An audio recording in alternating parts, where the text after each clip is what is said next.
I didn't know how much emotional pain I was carrying until Kriya Yoga helped me face it and release it. It is gentle, but it goes deep. If you're dealing with emotional wounds, anxiety, or old trauma, this practice could help you come back to your center. Book a free call at kriyayogamasterclass.com or join my free school at freekriyayogamasterclass.com.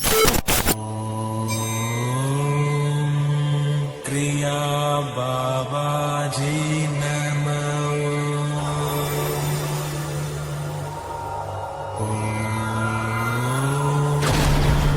Kriya Babaji Namo.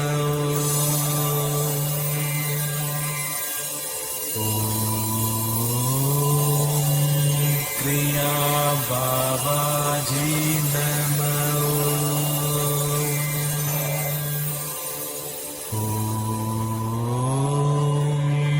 Kriya Babaji Namo.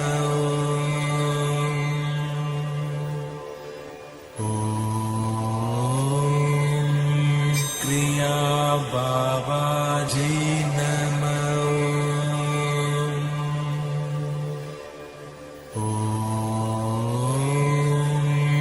Kriya Babaji Namo.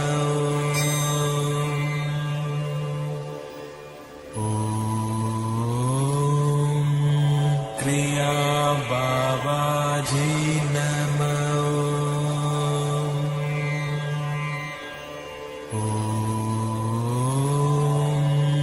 Kriya Babaji Namo.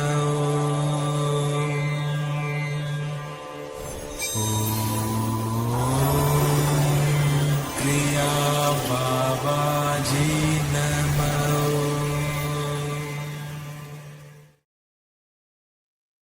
Welcome to our live Vedagurudev Kriya Yoga Q&A Satsang here for June 11th, 2025.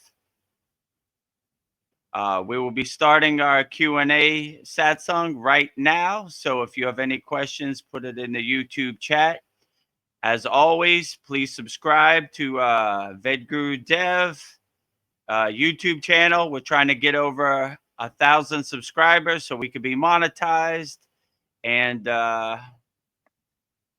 yeah, we're at 760 right now, so almost there. And if you want to start learning Kriya Yoga, discover the secrets of Kriya Yoga, freekriyayogamasterclass.com. It's absolutely 100% free, no pressure.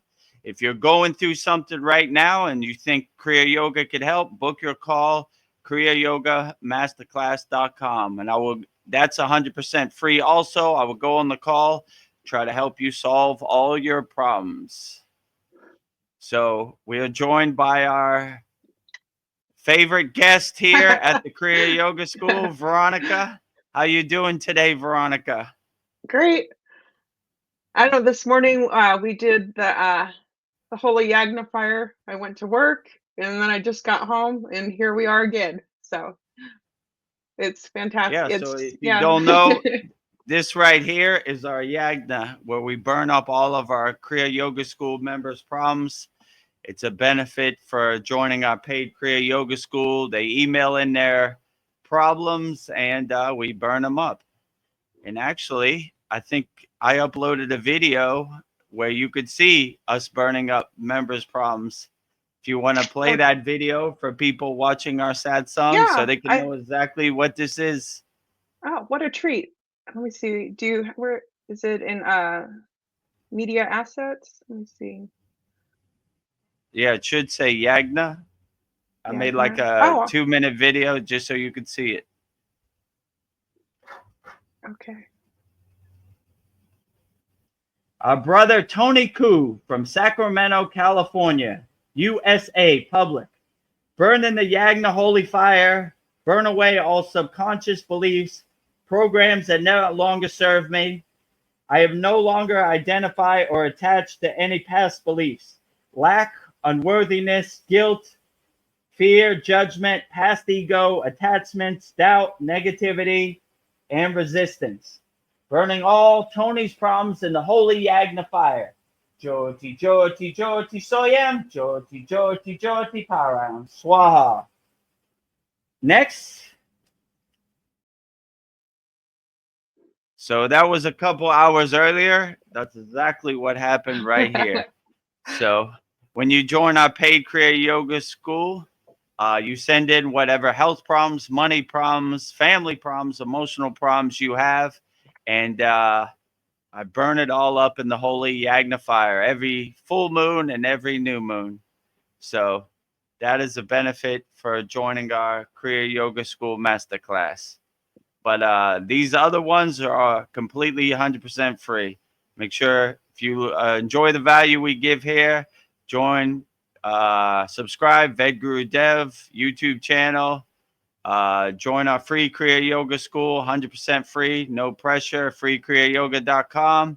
Or if you need help, book a call with Vedagurudev. I'll go on a call with you live. I'll send you a Google Meet link, and there I will be.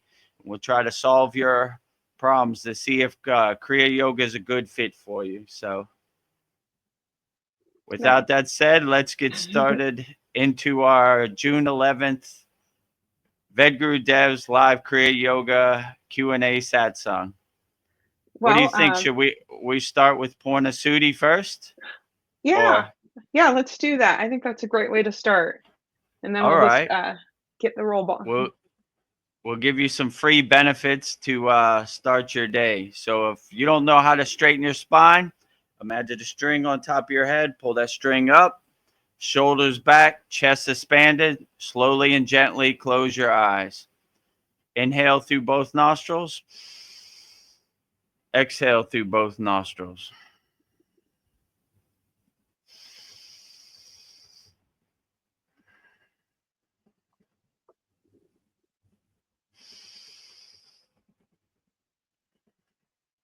Inhale like a wave coming into the shore. Exhale like a wave going out to the ocean with no breath retention.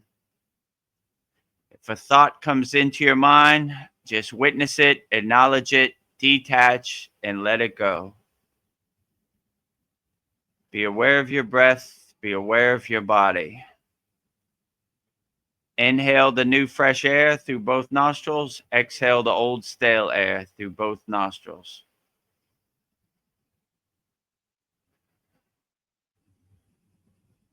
Purna Sudhi is an excellent way to start your day and an excellent way to end your day before you go to sleep.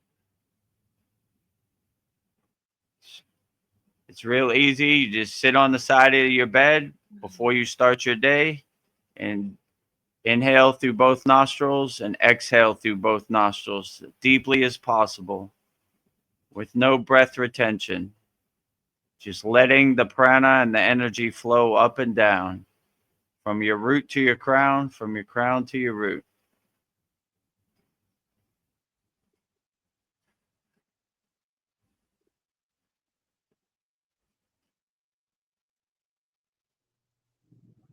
Breathe in the new fresh air on the inhale. Breathe out the old stale air on the exhale.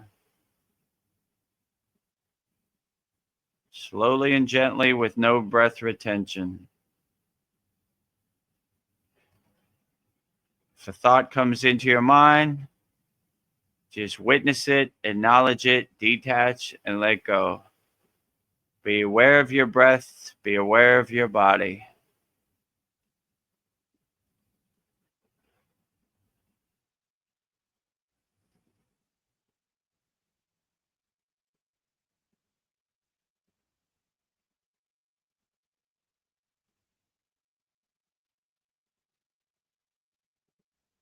When you are ready to come back to your surroundings, slowly and gently open your eyes. Come back to your surroundings. Contemplate how you feel. This concludes our practice of Purna Sudhi, complete yogic breaths. An excellent way to start your day, an excellent way to end your day. Really calms and stills your mind before you get in that war zone of distractions in the Maya delusional world. So best of luck to all you out there. trying to give you some tools to help you navigate this crazy Maya delusional world. It's a great way to start our satsangs. Yeah, I enjoy it. Yeah, we do this on our Saturday class. The only difference is we have background music, but I kind of like not having the music. So I think this is almost better.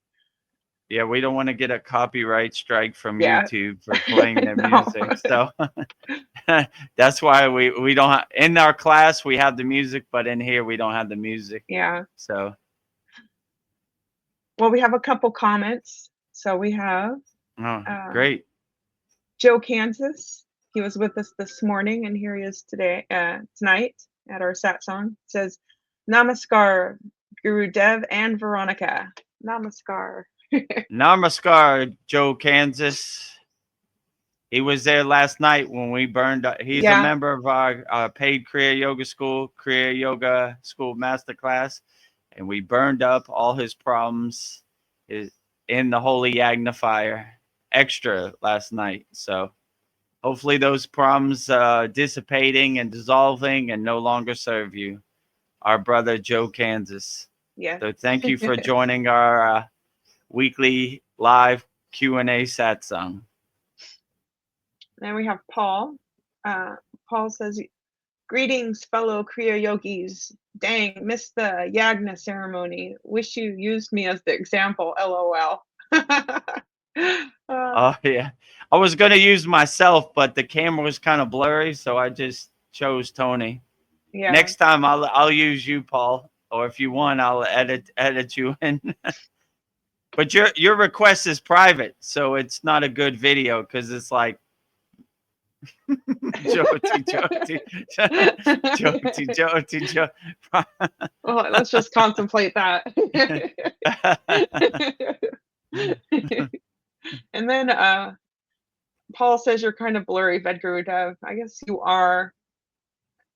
But yeah, I wonder what's going on here.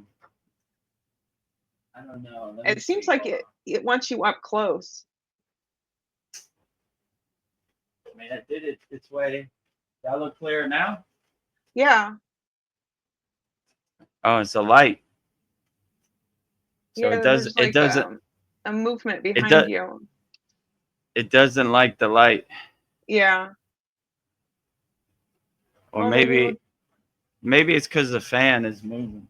Let me try. It looks better now. Like it.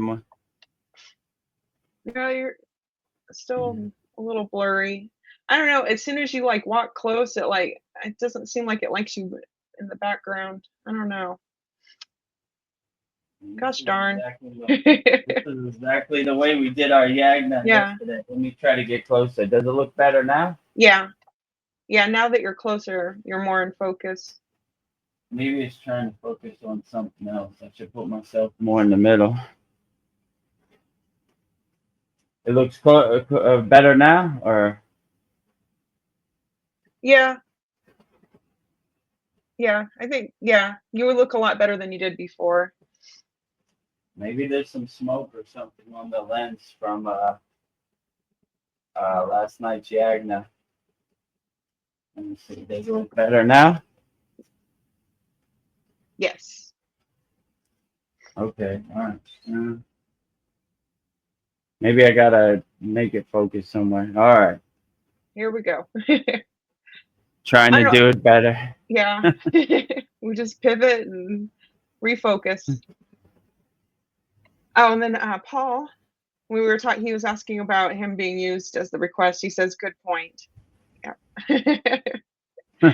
Can't really, don't if it's private. Paul says, "I like the name Joe Kansas. Renaming myself Paul Texas. Yes, better." Paul Texas. Joe Kansas, Paul Texas. Yeah, Joe Kansas says, "I think it's fine." And then Joe Kansas says, "Ha ha ha." Well, I don't know. I've just Uh, been like journaling every day, just like little things like that would make me happy, like a gratitude journal. So I have like I just wrote down some simple things. So I don't know, really simple things I thought I would share. I don't know, like just go down. I'm like, I don't know. My cup of tea is at the perfect temperature. The fresh flowers on the table. Seeing the full moon. The purring cat on my lap, a full tank of gas. The fresh strawberries are in season right now, and they're so sweet. I love them. Laughing with friends, getting a great parking spot today. All my bills are paid for the month. Staying late at work to help a coworker. A sincere compliment on YouTube. Veronica, you're a diamond. That put a smile on my face. And no one's ever called me a diamond. I know, feeling the cool breeze in the morning. Um, What else? Clean sheets on my bed. So I guess I'll just stop there, but I feel like all these little things, they'll like add up to a lot of things. And I don't know, I thought maybe you could talk about the importance of gratitude and spirituality, how important it is to be grateful for everything. yeah, I wake up every day trying to be as grateful as possible Yeah, for all the beautiful things, and I try to always wake up with a smile on my face and have the right perspective. So yeah, it's important to be grateful for everything, yeah, even the things that didn't go the way you expected. Still be grateful for that, because that was a good reminder that not everything is going to happen the way you want it to happen. So you just go with the flow and take it in stride, no matter what happens. So if you could cultivate and enhance gratitude, that is a beautiful thing. And that's something we should probably all aspire to do. Always have yeah, as much gratitude for everything. And even the things that made you feel uncomfortable, it gives you a good balanced perspective that, like, if everything happened the way you wanted it, you would just take everything for granted. So you need some kind of contrast and some kind of comparison to kind of balance you out. So yeah, I would just have a wake up with gratitude, have a great perspective, and when you really start to be aware, you start to see that that there's so much to be grateful for, and there's so little not to be grateful for. So you start to really open your eyes and become aware of all the stuff you should be grateful for, but you took it for granted before. So yeah, once you really start to focus and be grateful for your everything you have, then you can never go wrong.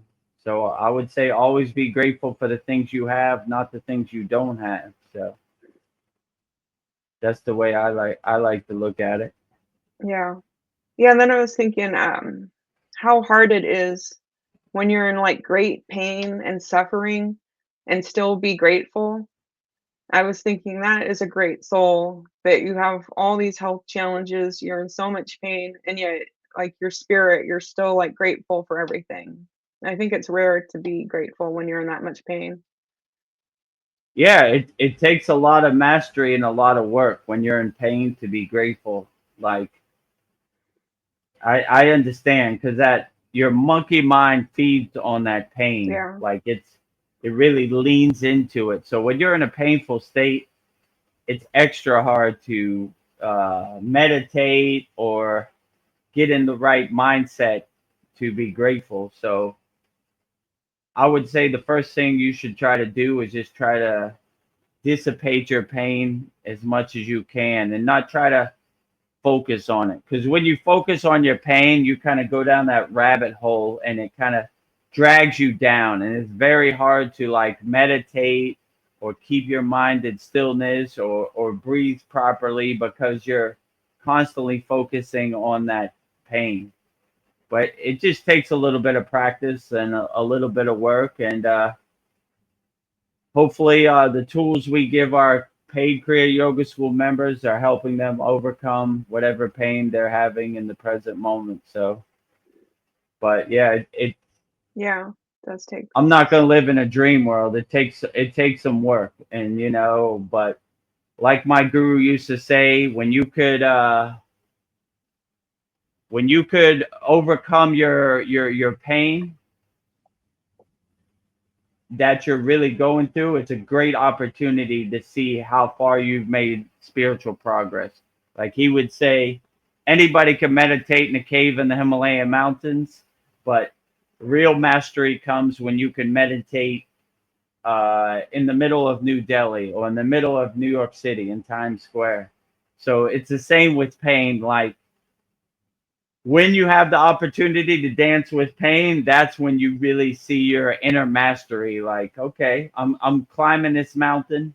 It's a hard mountain to climb.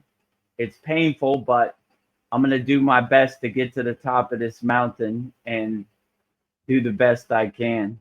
So it takes some mastery. I'm not gonna live in a delusional world like you could just wave your magic wand and be Yeah. pain free.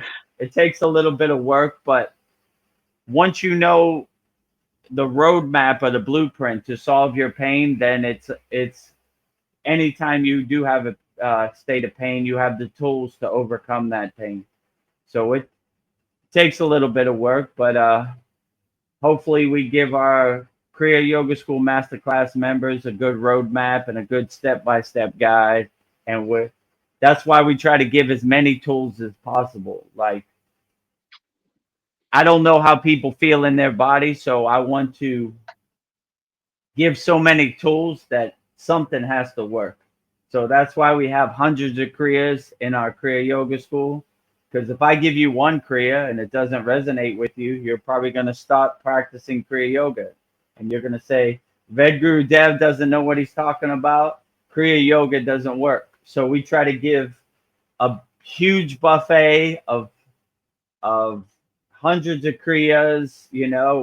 We do everything we can to burn up our members' problems, do everything we can to help you overcome, because it's going to be hard to practice Kriya Yoga if your mindset is in a painful state. So we try to help you overcome that mindset and get your body right. Then we can start practicing properly. Because if you're in a state of pain or monkey mind, then it's going to be hard to focus, right? Like it's very hard to focus if your body's in pain. So we try to solve the body pain first, burn it up, overcome it with different tools and Kriya Yoga techniques. Then we could get more to the inner work, because it's going to be hard to do inner work if you're in a state of pain. So overcome pain first, then we'll get to inner work.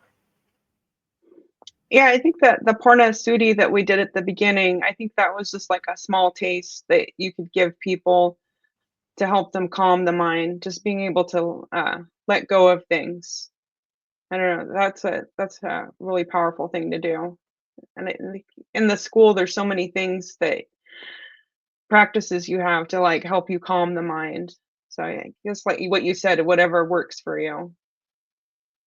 Yeah, we try to give you so much that something has to resonate. Yeah. Like in a couple satsangs, one guy said he went to Yogananda's SRF and they told him to do Maha Mudra for a year. What if Maha Mudra doesn't work for you, or if you're in a state of pain where Maha Mudra can't work, then you have no other options. So we try to give our students as many options as possible. So something has to work. And Yeah. no matter how old you are, no matter if you're male or female, there's something in Kriya Yoga that will work for you. Like some people have a hard time doing asanas. It's perfectly fine. We have breath work. We have meditation. We have a lot of stuff you could do, like anybody could do. Sitting in a chair, sitting on the floor, So just the most important thing in yoga is to be in a comfortable, relaxed state. That's the most important. Because if you're in pain, pain was going to block the flow of prana. So you always want to be in a comfortable, meditative state, relaxed state. So you could always get to that higher. Because if you're uncomfortable or you have pain, it's going to really hinder your meditative Yeah. process. So you always want to sit in comfort and relaxation. You always want to have that comfortable, relaxed state because it will help get you in that calm mental state where you could have a more profound or dynamic meditation session. Paul has a question for you. Okay, Question: We've great. talked about the theory of Earth being a soul trap. Is my body a soul prison? I can't leave it, at least at my current level of evolution, and I can't remember from whence I came. Hmm. Yeah, that's a good perspective to have, Paul. Like Babaji says, liberate yourself from this flesh cage, which it kind of means like your soul is eternal, but your body is gonna fail you one day, and it's kind of I wouldn't say it. I mean, it depends on your perspective. If you look at it like a prison of your soul, then it probably is. If you don't look at it like a prison of your soul, then it probably isn't. So I would just look at it like a cool vehicle that drives your soul around, but it's not going to last forever. Same way our cars don't last forever, our homes don't last forever. Everything we have is finite. So including our body. So one day it's going to fail you, but if you have the right perspective, then it won't hurt you as much as it hurts other people who are attached to their body. Most yogis look at their body as like changing clothes. Like they always say neti neti, not this, not that, or not this body, not this mind. So they're kind of like, yeah, this is what happens. Sometimes your car breaks down, it gets a flat tire, needs to change the oil. That happens with your body too. Sometimes you have pain, but you look at that pain as a opportunity to use your Kriya yoga tools to overcome. So that's kind of what I would say. Yeah. Yeah, I think you just answered a question I had. I was thinking like, is my body my karma? But my body's, our bodies fall apart eventually. Everything's finite. It So happens to everybody. No one's getting out of here alive. But I like the yogic perspective. They look at it like transcending their physical body as like a beautiful thing. So most of these songs are like, let me go home, like let me take the divine flight, let me attain moksha, liberation, and leave this physical meat suit behind, which no one's going to get out of here with their physical no. meat suit. If you do, please let me know how. But Yeah, well, I don't know, what would does you my say? does my camera still look blurry or no? I think your fan is moving the camera back and forth a little. It's like Really? swaying. Yeah. Let me try. This is our first outdoor Yeah, live we're still stream, figuring it so out. like our one at the beach. Oh, it better, right? Yeah, you're really clear now. Whatever you did Hmm. helped. That fan. So there was a fan on the table that's cooling down my laptop, but Oh. it's shaking the camera. Yeah, it was kind of swaying back and forth. All right, well, How's lesson the weather? learned. How is it right now for you? Is it really hot? I don't- No, it's kind of overcast, so it's like 8:30 a.m. in the morning here in Okay. Thailand. So the sun really comes out like noon, right? Like No. it's right over your head. But I tried to make some arrangements. I got a new roof to cover just in case it rains or anything. We can still go on. Yeah. No, I think this is pretty cool being outside. So we'll just keep perfecting this and figure it out how we go along. So right But now it's super clear, right? yeah, I think it was the fan. Dang. All right, ask me that question you asked me. Or no, I'm just kidding. Yeah. So if you see a blurry Satsang edit, you know what it is. It's Yes. Ved Vedgurudev's fan. Sometimes I feel like the logistics of doing stuff outside is almost like what's that movie? Beautiful Mind. I'm writing Yeah. Albert Einstein a Yeah. question. Okay, the sun's up here, the sun's over here, then I need a roof. What if it rains and how I gotta cool down my laptop? So Oh, you're like, oh. as you anybody who watched our first ever Vedagurudev Soul Talks live on the beach, it you saw I was a little dark, right? So Yeah. I think I fixed that problem, but there's always some fires to put out, so lesson learned. But Yeah. okay, Never a dull moment here. never a dull moment, always learning, Yes. always progressing. So who knew? The small little fan that was made to cool down my laptop was making my Yeah. camera blurry. Oh, Yeah, I think maybe your camera was trying to focus, but it was like the fan was making the camera move. So it was it going, it ah. was shaking the table on camera. Yeah. Oh well. Well, moving on. Well, I kind of have a tough question for you, and I don't mean to go dark, but I just think that there's people out Okay. there that need help. So, Yes. what Absolutely. would you say to those that say, what is the point of living when I have nobody that loves me? I have no reason to continue living. What's the point? I would say the point is, first of all, you have to change your mindset. Like hoping other people will love you or help you or come to save you is almost a waste of time. In Kriya Yoga, we don't wait for anybody. We do our own inner work, right? So if you're depending on other people, you're probably going to be disappointed a lot because no one's really going to happen the way you want it to happen. I have a 15-year-old daughter. She never happens the way I wanted 100%. She has her own individuality, her own personality. She's going to learn from her mistakes or do her own path. And I could just help her, give her some blueprints or lead by example to help her. But so if you're hoping other people will come to save you, you're almost wasting your time. So we do our own inner work so we don't depend on anybody.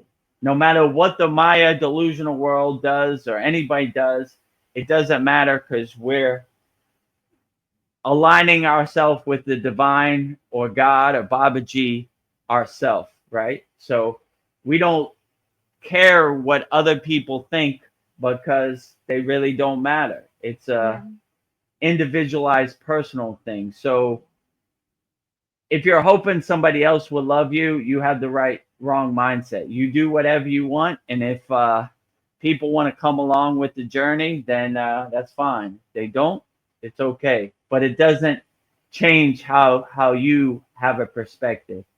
And we just don't give up. No matter what, I look at this life like Babaji gave me this true blessing of being a Kriya yogi, and I'm going to just go as far as I can. And I'm never going to give up. I'm going to do as much as I can and try to help as many people as I can. And I'm not trying to cut that process short.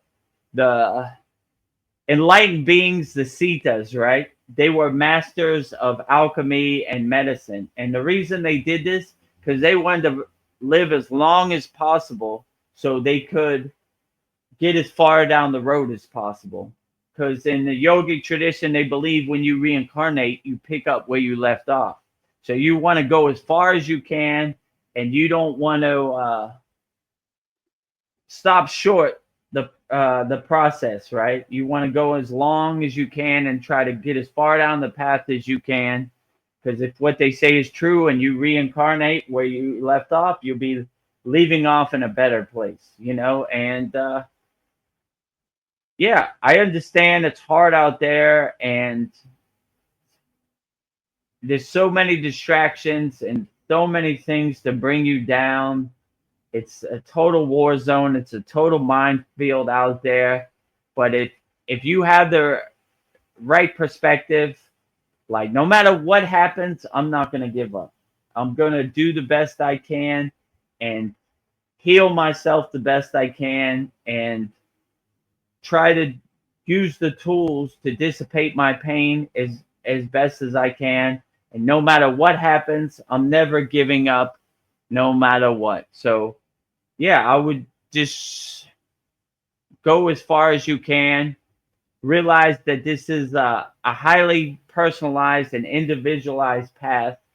And if you're waiting for other people to save you or help you or give you assistance on the path, you might be waiting for a long time. So, and your inner work, no one can do for you. Only you can do the inner work for yourself. So it's best to have that kind of perspective also. Like, no one can do the inner work for me. Like a lot of people are like, I can magically give you enlightenment with my magic wand. It doesn't work that way. You have to do the inner work, and you'll raise your vibration and bring your awareness up. So what, in my perspective, it's like Babaji gave me more something more useful and more powerful than a bar of gold. A bar of gold, I'm going to spend it one day, it's going to be gone. But with these lifetime Kriya Yoga practices that I integrate in my life, it's going to carry me and help me through life and give me the right mindset and the right breathing and the right perspective to navigate life no matter what happens, right? Like I always say, my favorite saying in yogic philosophy is said, no matter what happens, don't let anything shake your samadhi. So I always like to have that kind of perspective. Like, even though the world is super crazy and super distracted, I just keep my meditative state calm and peaceful, no matter what. The bomb is coming down right now. Doesn't matter. I'm still in my meditative samadhi state, right? You know, uh, the war is coming. Doesn't matter. I'm still in my meditative samadhi state. So the aliens just landed on your lawn. Doesn't matter. I'm still in my calm meditative state. So when you start changing your perspective and you realize that this is, you are the king of your castle and it's highly personalized and highly individualized, you don't really wait for anybody else, or you don't really care what anybody else thinks of your practice. So once you can climb that mountain and be comfortable who you are inside yourself, then nothing can really affect you. So I would say no matter what other people say or how you feel, just never give up. Say, I'm going as far as I can and see how far this thing can take me. And, you know, there's so many things to destroy your physical body out there. Don't destroy it yourself. You know what I'm saying? Yeah, like have self-love for yourself. Love yourself. Always, yeah, always love yourself. Always have self-love for yourself. Always speak highly of yourself. Like we said before in the Satsang, our body is mostly water. So we talk great to our body. So we create great shapes and we uplift the water. We vibrate the water in our body. You know, you don't want to talk bad to it and make ugly shapes, and that drags you down even more. So you're always, all our Kriya Yoga Masterclass techniques are to raise our vibration, not lower our vibration. So we're constantly like climbing out of that ditch or climbing out of that pit, like up, up, up, up, not down, down, Yeah. down. Up. So you know, Veronica, you've been here since the beginning. We're always going up. The Yeah. elevator is always going to the top floor. So we're never trying to go down into the lower physical chakras, like the lower three, the root chakra, the sacral chakra, or the navel chakra. Those are where like ego, desire, jealousy, anger, these type of things dwell. So we're always trying to lift out of that. We always want to cross the bridge of the heart chakra, the anahata, to go to the higher chakras, right? The more spiritual chakras. The lower physical chakras, we're trying to stay away from that. We got enough Yeah. problems as it is. We're not trying to go back there. It's like if you went to the ghetto and you got robbed, you're trying to go back there? No, you're trying to stay away from that situation, right? You're like, if you had a fight with the devil or war with the devil, you're not trying to go back and fight with him. You're trying to stay away from him. Yeah. Like, all right, you stay over there, I'm gonna stay over here, and whatever, Yeah. So That's your we're glutton for always punishment. we're always trying to go to we're always trying to sit on a cloud in the Yeah. astral plane or heaven. We're never trying to go down and roll in the mud with the pigs. So that's kind of how I look at it. So we're always raising our vibration up, up, up, not down, down, down, Yeah. My guru told me, he said, Vedagurudev, you wear all white. Why would you want to roll in the mud with the pigs and get all your nice, beautiful, pure white clothes dirty, right? So I always try to look at it that way, like staying away from that, like I'm Yeah. always trying to raise my vibration upward, so yeah. So that would probably be my best perspective. And be grateful for the gift you have. You have a great body. Yeah, sometimes it breaks down, but sometimes your car gets a flat tire. Sometimes you need to change your oil. It's part of it, We all go through it. So I don't want anybody out there to feel like they're on an island that this only happens to you. It happens to everybody, It happens to me too, Yeah. I even in my highly aware state or my higher vibrations, I have to go through things too. Like it's just part of it. So you kind of have to balance 1 foot in the world, but 1 foot out of the world. And that's kind of what these Kriya yoga techniques give you, the right perspective. So if you integrate them in your daily practice and you be mindful of everything you do and everything kind of becomes a meditation, then you have a good perspective to not get attached to anything, So that's what I would say. But treasure your physical body because it's the vehicle that carries around your soul. Yeah. And even your car, you got to change the oil or I don't know, wash it every once in a while or regular put maintenance. air regular maintenance, put air in the tire. So look at your body that way. Sometimes things need to be fixed.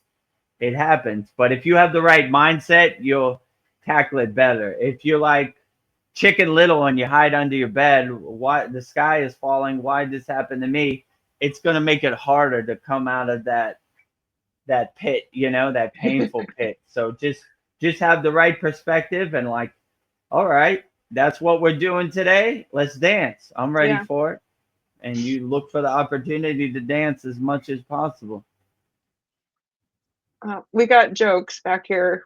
Paul, he says, dang, I was waiting for the aliens to show up and save me. Well, you might be waiting a long time, or you might happen tonight.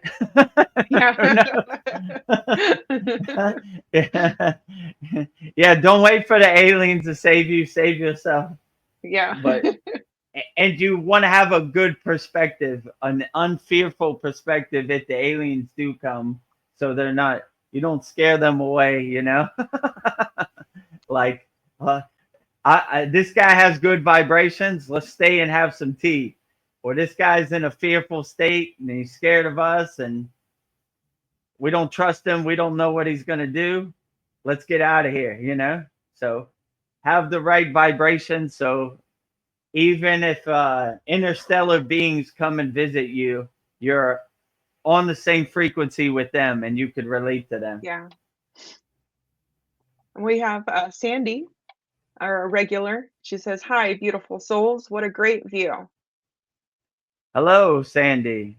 Welcome to our first outdoor Vedagurudev live Q&A satsang here at the It does Kriya look, Yoga School. yeah, it actually right now it does look great. Everything is looking perfect. So I like the Yeah. statues in the background and the bright green grass.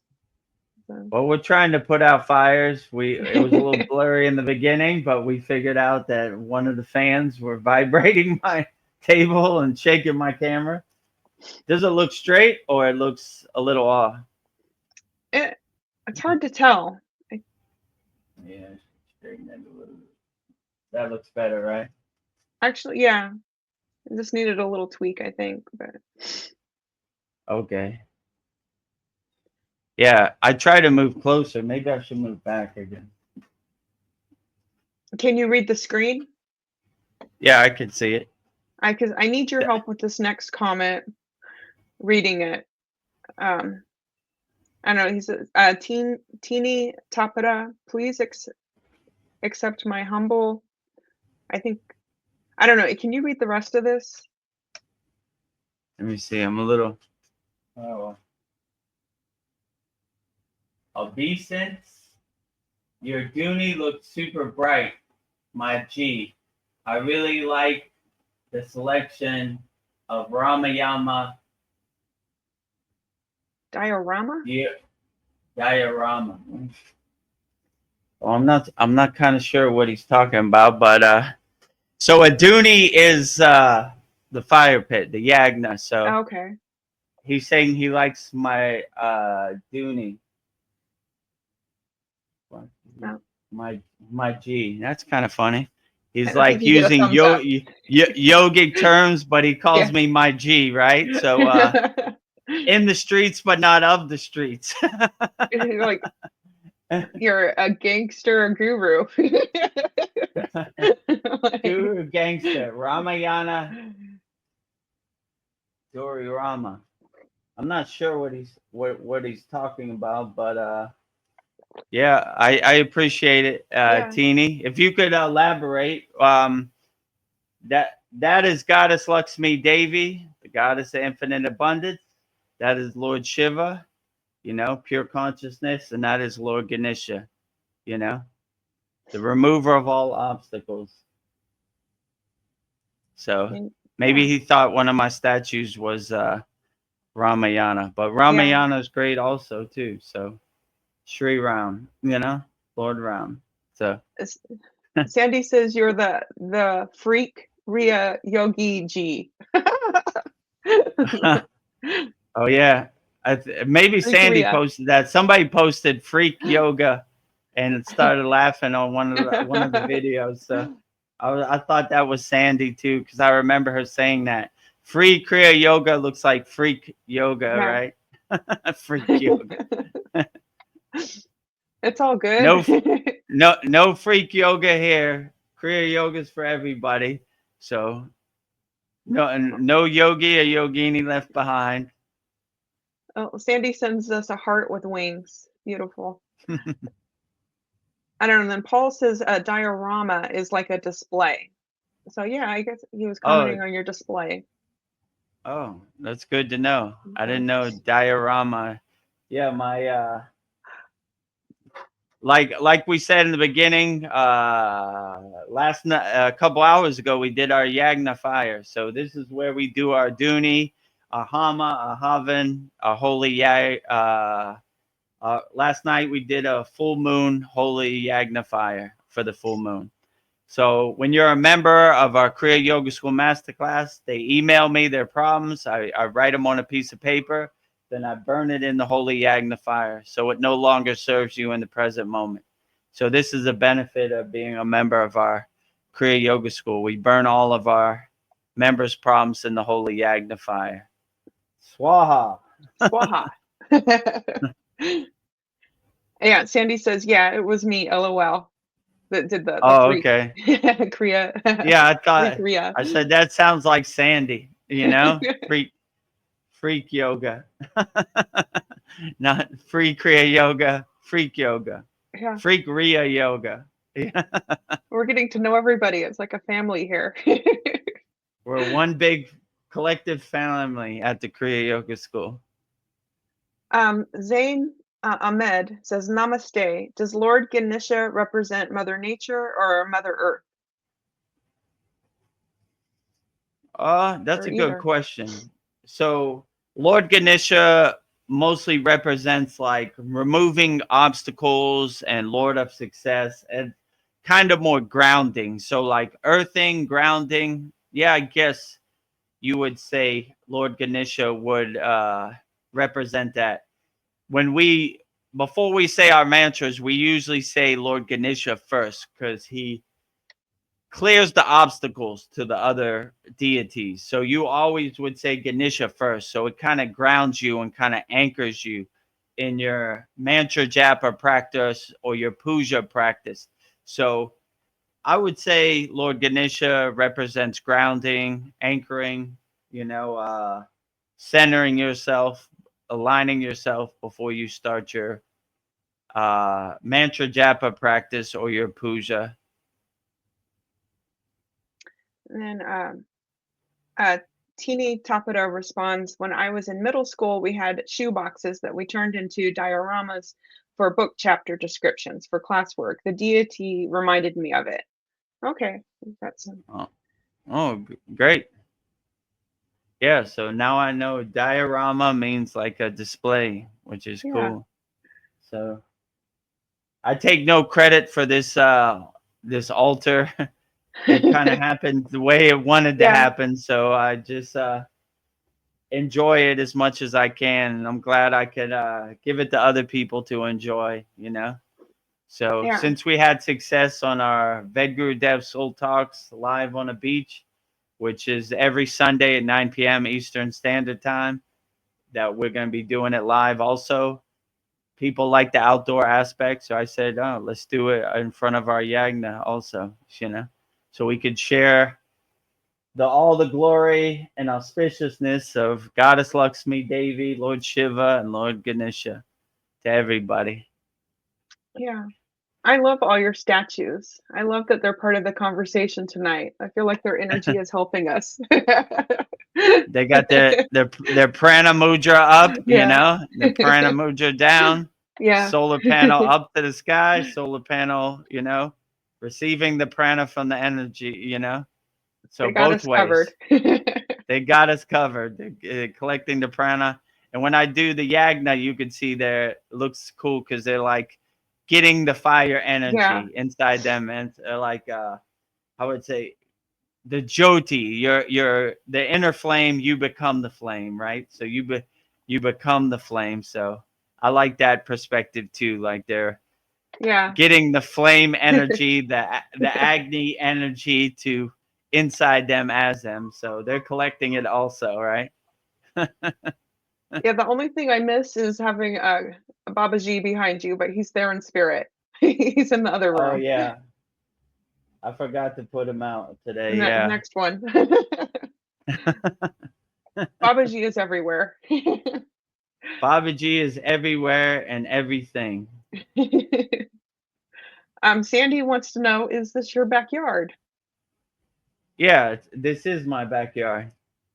So I'm a unique yogi. Instead of having the yagna, the duni at the ashram or temple, I have one in my backyard. So anytime it's a full moon or a new moon, we light a super big fire. Actually, all the people asking about it, let's play the video again. Okay. Let me, So this is from a couple hours ago. This is exactly what we use this for. Our members send in their problems and we read it out loud, or some people want their problems said private because it's personal, and we burn it up in the fire. It no longer serves you. Our brother Tony Koo from Sacramento, California, USA, public. Burn in the Yagna holy fire. Burn away all subconscious beliefs, programs that no longer serve me. I have no longer identified or attached to any past beliefs. Lack, unworthiness, guilt, fear, judgment, past ego, attachments, doubt, negativity, and resistance. Burning all Tony's problems in the holy Yagna fire. Jyoti, Jyoti, Jyoti Soyam, Jyoti, Jyoti, Jyoti Param, Swaha. Next. Okay, so that's basically how it works. So all of our members send in their prompts and we burn it up and wave bye-bye. It no longer serves us in the present moment. So if you Bye-bye. feel like that would help you and heal you, then join our Kriya Yoga School Masterclass. Tina Tapada wants to know, Vedagurudev, will you recite the Gayatri mantra for the internet? Yeah, okay, why not? You Okay. know, Gayatri, one of my favorites, you know. 3 times Gayatri mantra. O boo bhuvaswaha tat sat viturvaranium bargo deva sadimahi dio yo na prachodayat. Om boo bhuvaswaha tat sat viturvaranium bargo deva sadimahi dio yo na prachodayat. O boo bhuvaswaha tat sat viturvaranium bargo deva sadimahi Dio yo na prachodayat. Jai Gayatri. Nice. So in an earlier satsang, I told the story that the ashram where we go to is in a place called Barinat, which is on the border of Tibet and India. And across from Barinat Temple, there is a statue shop. So in Barinat, their deity is Narayana, right? So when you go in Barinat Temple, they have a big Narayana. And so I said, Narayana is Vishnu. So I said, I'm in the land of Vishnu. I want to buy a Vishnu statue. My guru said, no Vishnu, you need Gayatri. And at this time, I didn't even know who Gayatri was. And I was like, who's Gayatri? He said, you need Gayatri. And I said, I need Vishnu. We're in the land of Vishnu, right? Narayana. Give me the statue of Narayana. He said, Gayatri, Vishnu, Gayatri. This went on for like 10 minutes. I said, okay, Gayatri. So ever since that day, I've been a devotee of Gayatri, right? And I've said many millions of Gayatri mantras in my day. And so I love Gayatri, and inside my house I have a Gayatri statue, the actual Gayatri statue from the Himalayan mountains. Nice. So, so anytime I look for the opportunity to say Gayatri's mantra on the internet. So it's one of my favorite. The Gayatri mantra is very powerful. What does it do for you when you hear it?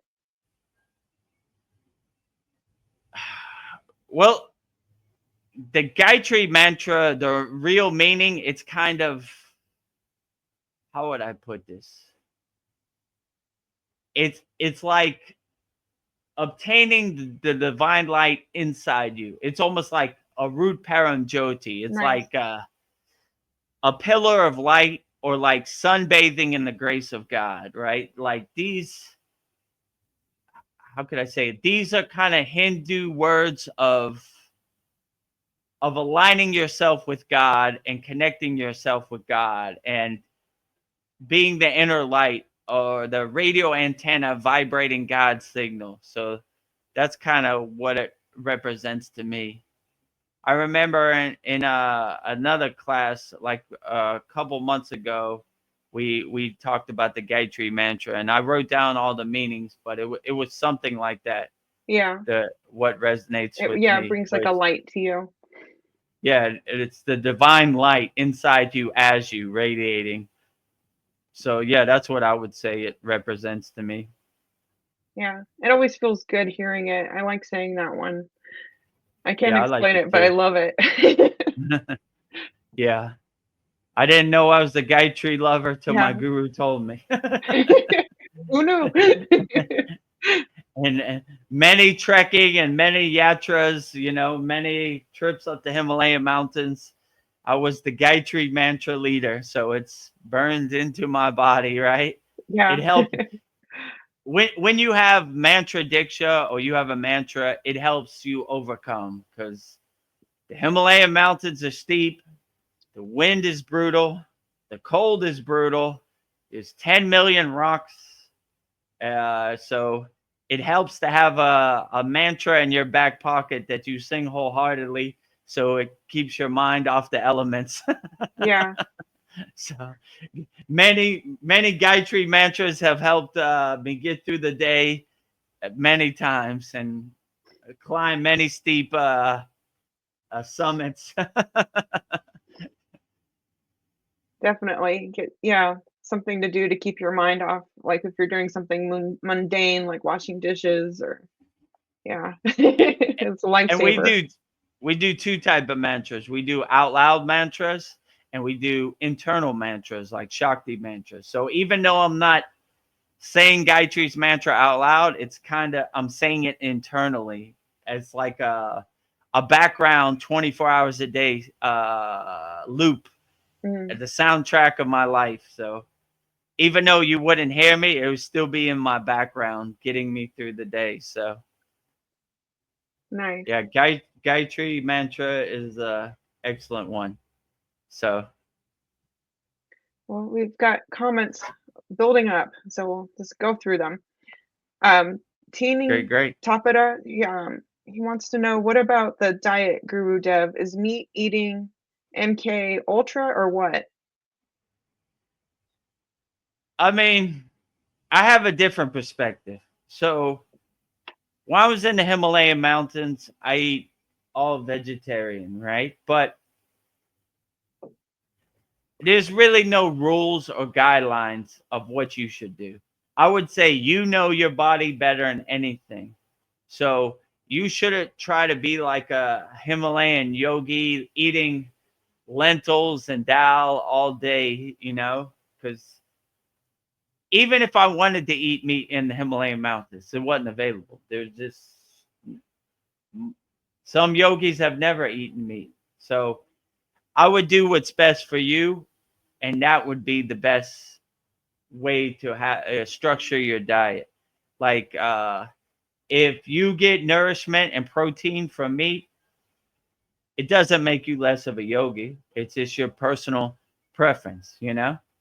Or if you are a strict yogi and you choose the yogi diet of vegetarianism, then that's perfectly fine too. So I would use your own discernment and your own discrimination and feel what works best for your body. Some people have to eat meat. They just need the protein. It sustains them and nourishes them. Doesn't make them less of a yogi. Like they're just doing what works best for them. So I would say the same with you also. Just do what works best for you, and that would be the best diet you should have. But I wouldn't say don't try to be like Yogananda or all these other yogis if it doesn't work for you, because you're actually hurting yourself. Don't hurt yourself. You know your body better than anybody. Do what works best for you, I would say. So whatever diet works best for you, that is the best diet. Whatever it says in the yogic manual or the yogic law book, the Yeah. guidelines, just do what works best for you. So that's what I would say. So if you need the protein from meat to sustain you in daily life, why not? Yeah. Or if you feel MK Ultra is embedded in the meat and then starts to make you go crazy, then don't eat the meat. So I would use your own discernment and your own discrimination, because no one knows your body better than you. So somebody trying to tell you how you feel inside your body is almost like a waste of time. They have no idea. They're just guessing. Even a doctor is kind of guessing. Like you know your body and you know what sustains your body and nourishes your body best. So that's what I would do. Good advice. Let's see. Sandy says amazing. So everything you say, Vedagurudev, is amazing. Oh, I don't know. I'm not. I don't hit 100% either. Yeah. Like maybe some. I don't know. Yeah. I'm feeling my way around the dark. Also, if it resonates with you and uplifts you, fine. If it You know, some things I probably say don't, you know. I go on some tangents about aliens or whatever, the elites, or yeah, I saw a satsang yesterday where I went a little too strong, you know. You know. You're like, where did this come from? So I don't know if it uplifts you and resonates with you, then I appreciate the support. I'm trying to give my answers as best as I can, but by no means I know everything, and my word is not law. You know, Yeah. use your own discernment to figure out what works best for you. Like if you like what I said, then put it in your pocket, put it in your toolbox, and carry it around. If you don't, it's fine also. You know. Then, oh, sorry, I had Practice Being is here. He says, Vedagurudev, first of all, thank you. You mentioned fire and flame energy. Right now, I'm very high energy. Nice. Yeah, definitely. I mean, we're always trying to stoke the fire, our inner fire, and our manipura, which is like our fireplace or our fire pit. We're trying to burn all those emotions and all the health problems and everything in our fire pit also always. So like visually, internally. So we're always trying to give offerings to the Agni fire, right? So Agni is the god of fire. So he accepts your offering when you say Swaha, which is his wife, right? So that's why we always say Swaha. Jyoti, Jyoti, Jyoti, Soyam, Jyoti, Jyoti, Jyoti, Param, Swaha, Swaha. which Jyoti is the light, right? So we're giving all our problems to the light. We're giving all our problems to God. God will take care of it. Like, here you go, you know, clear everything for us. So whatever problems we go through, we give to the fire energy internally in our manipura or externally in the physical fire. But we're constantly giving the fire energy, and the pranayamas we do fire energy too. Fire breath, you know, Bastrika, all that, right, is to stoke the inner fire, right?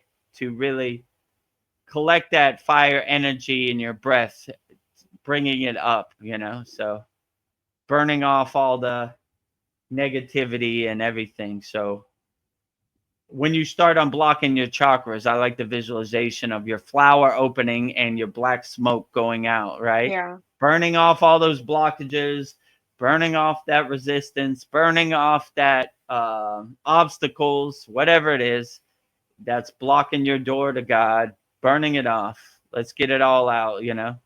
So it's a little bit of process, but yeah, you're right. Practice Being, we try to use that fire energy to burn off the negative emotions, the energy that no longer serves us.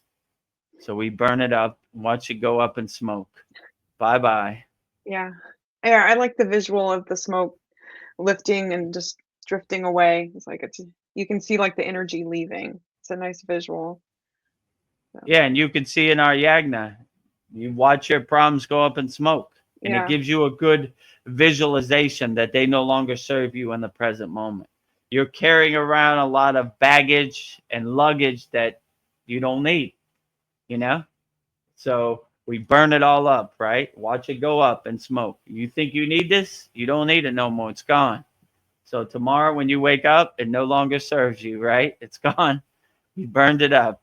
So we have a lot of these meditations and visualizations in our Kriya Yoga School where we burn up all our problems in the smoke.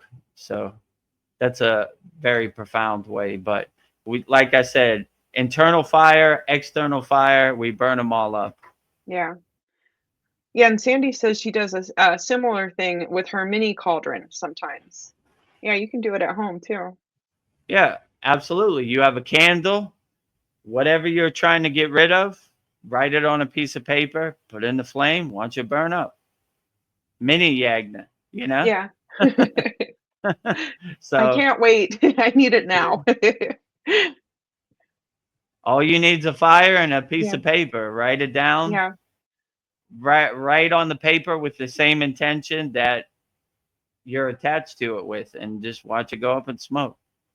And it really helps you detach and like separate yourself from it. Like most people are too attached to their program, their problems, so they just hold on to it, right? They love this, the chain that enslaves them, so they're like, I can't let this go. But when you see it go up in smoke, you just Yeah. realize, oh, that was easy. Look, Just let it's it gone. go.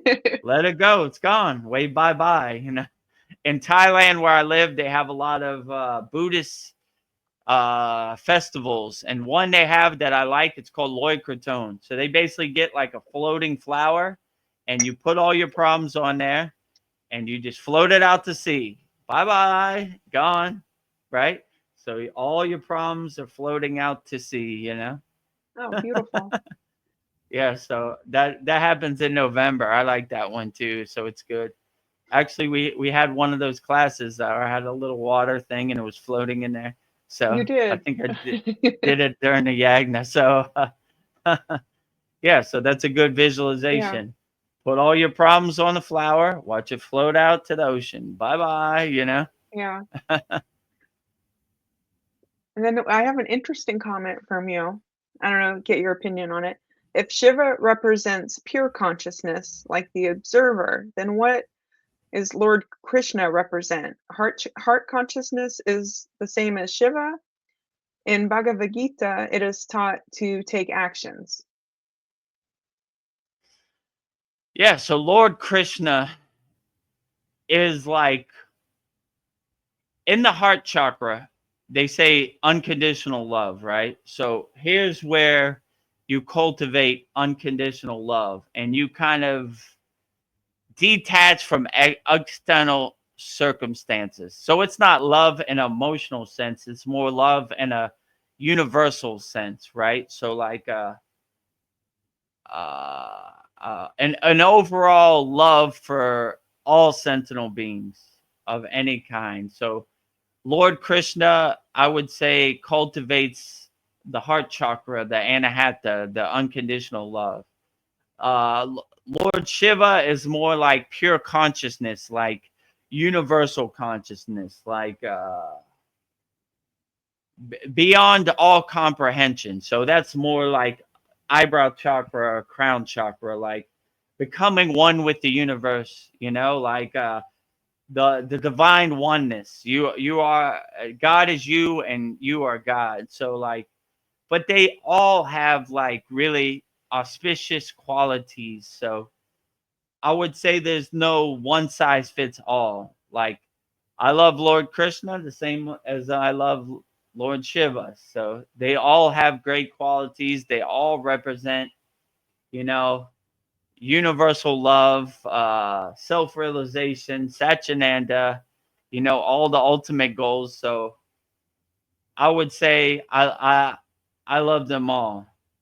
But as far as like a Vedic scholar perspective, you're asking the wrong person. I just I I am Lord Krishna, and Lord Krishna is me. So I have that Kriya yogic oneness approach, not the dualist kind of approach. So I just have my own way that resonates with me, that works the best. So as far as like the traditional proper yogic scholar way of describing it, I'm not your guy. But it's kind of funny because my name is Vedagurudev, and everybody thinks I'm named Ved. I have mantra name diksha because I know the Vedic text. I do not. My guru is Swami Vedananda, you know? So anytime I went to India, they were like, oh, your name's Vedagurudev? Do you know the Vedic text? Oh, what do you think about this verse in the Bhagavad Gita? I was like, I read the Bhagavad Gita, but you know, it'd be better to ask a Brahmacharya, right? Like, you know, or like a Brahmin priest. They know more about it than me. So I'll try to do my best to answer it, but yeah, that's probably the best way I could say it. So I think going back to the meat thing, Tina Tapera says, if I'm saying this wrong, please help me. Toxoplasmosis is a real phenomenon, right? The worm hijacks suits for Taco Bell meat court. What? Yeah, probably. I mean, if meat doesn't resonate with you and you are scared that meat has worms in it and it's not pure and you got sick eating at the food court, Taco Bell, I wouldn't eat there no more, you know? Just do what works best for you. That is the best way. Some people eat Taco Bell every day and they're fine. I can't explain it. Some people eat Taco Bell once and they can't get out of bed for a week. I Yeah. don't know. It depends what works best for you, you know? But there have been yogis who have been unaffected by whatever they eat, you know?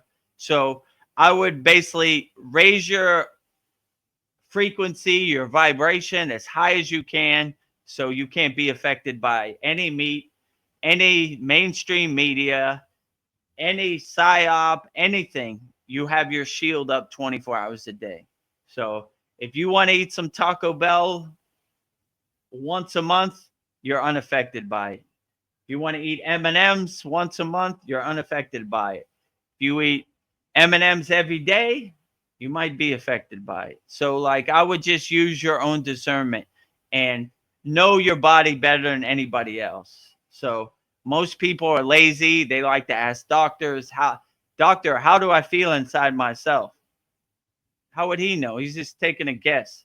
He doesn't live in your body. You are the king of your castle. You know your body better than anybody. So do what nourishes your body and fulfills your body the best. That is the best way to do it. So I wouldn't listen to anybody, what they say, what you should do. I would master your own body and know your body so much that you know exactly what nourishes your body. And if somebody tells you that this you can't eat Taco Bell because you're gonna get worms or die, then I would use your own discernment. But I wouldn't let their narrative become your narrative. Let's say it like that. You are the king of your castle. You are the master of your body, and do whatever nourishes your body. If you feel it's a good idea to eat Taco Bell every day for the next 10 years, try it out. If you Yeah. don't, then don't Or try not. it out. Yeah, or not, you know? If you eat it and you feel like you got hit by a truck tomorrow, maybe you should stop. Yeah. If you Your feel body's screaming spiritually no. nourished, then maybe you should. I don't know, you know? I don't like to Yeah. have like a one size fits all. Like when I watch other yogis on YouTube and they say, if you do this, this is going to happen. How do they know what's going to happen? You know, like one of our members said, Sadhguru said, if you're doing Nadi Sudi and you land on the wrong nostril, you're going to go crazy. Like there's a lot of dogma out there and a lot of ghost stories. Just don't get attached to it. Do whatever works best for you, and that would be the best practice. I would definitely say so. But don't use your own discernment, use your own intuition to figure out what works best for you. That's what I would say. But yeah, Yeah. it's a Don't war get zone attached. out there. Don't get attached. Don't make no one else's ghost story become your ghost story, if you know what I'm saying. So use your own discernment. If if you feel like eating Taco Bell once a month, why not? You know, if you Yeah. can do it, you can do it. You know, so there's some people that can, some people that can't. Which one are you? You decide. But don't let anybody else tell you what you can and can't do, because how would they know how you feel in your body? Only you know what nourishes your body and uplifts your body. So I would use your own discernment to make that call for yourself. Good advice. Next, we have practice being. To help ground, I've been engaging in intense physical exercise, Hmm. including barefoot nature walks, even in the mud. What is your take on that? I love it. Yeah, absolutely great. Every morning when we were in the Himalayan mountains, no matter how cold it was, we take off our shoes, our hiking boots, and go barefoot and ground ourselves in the earth for sure. You know, like all that's a good practice. Like connecting yourself with the earth through grounding yourself, walking barefoot on the earth, anything, hugging a tree, praising the sun, like all that is great. And it's really aligning yourself with the universe and aligning yourself with nature is always a great practice. One of my favorite songs in our Kriya Yoga School Masterclass is the Science of Sun Worship song. So we praise the sun. The sun is the highest light, the highest jyoti, the highest deepam, and we give all the praise to the sun. Because if the sun doesn't come up, we're in big trouble. So the sun is doing the greatest job of all. Thank you, sun. Thank you, earth. It feels so great feeling the mud in between my toes. Thank you, the wind. It feels so glorious blowing on my face. Thank you, everything, the snow, the sky, everything. So when you have that gratefulness and that centered alignment and that grounding with the nature, you can never go wrong. Practice being, I would definitely say so. I would keep it up and do more of that. That's working great. And if it uplifts you and it makes you feel good, then that is always the best practice. So if it, you really feel a divine oneness with the earth and nature by walking barefoot in the mud, then that's absolutely outstanding. And then Sandy says that she likes to singing along to that mantra in song, Bijan. Bijan. Bija, right? Yeah, Oh, Bhajan, right? Oh, Bhajan, Bhajan. Bhajan. Yeah, Bhajan is like singing songs to God, like bhakti, like devotional songs. Yeah, that is also great. Singing songs to God. Like I don't even know where I got my voice like for this. I used to hate singing songs to God. One day, Babaji struck me with the lightning bolt. Now I just sing wholeheartedly. When you sing to God, the best thing I could say to do is sing with bhava, which is feeling, right? So when you have feeling and you just sing your heart out to God, feels so glorious, you know? When I was in the Himalayan mountains, they were like, my guru would say, too much bhava, Vedagurudev. And I said, from my mouth to God's ear, right? I want to make sure he could hear it. So I would just sing. They would hear me in the next village over. There he goes. Start out. Vedagrudev's going for it. I'm going for it. I want everybody to see. Sometimes when I'm driving my car in Thailand, you pull up next to me at the light. I'm singing Gayatri's mantra. Oh, boo, boo. People look at me and I look at them. You don't know Gayatri? Your problem. Oh, boo. Feel the vibration of Gayatri, the greatest of all time. Right? You know? Yeah. They're like, this guy's crazy. I say, you're crazy. You don't know Gayatri. You don't You know how need good help, this right? feels. Yeah. Feel this vibration, right? And they roll up their window and the light turns green Yeah. and sheet off. Judge I go, you. okay, all right. And no, can't judge me. I don't care, you know? Yeah. So like I sing my songs wholeheartedly. I do whatever I want. I'm a Yeah. free bird. I'm liberated, right? So Yep. When you know, you know.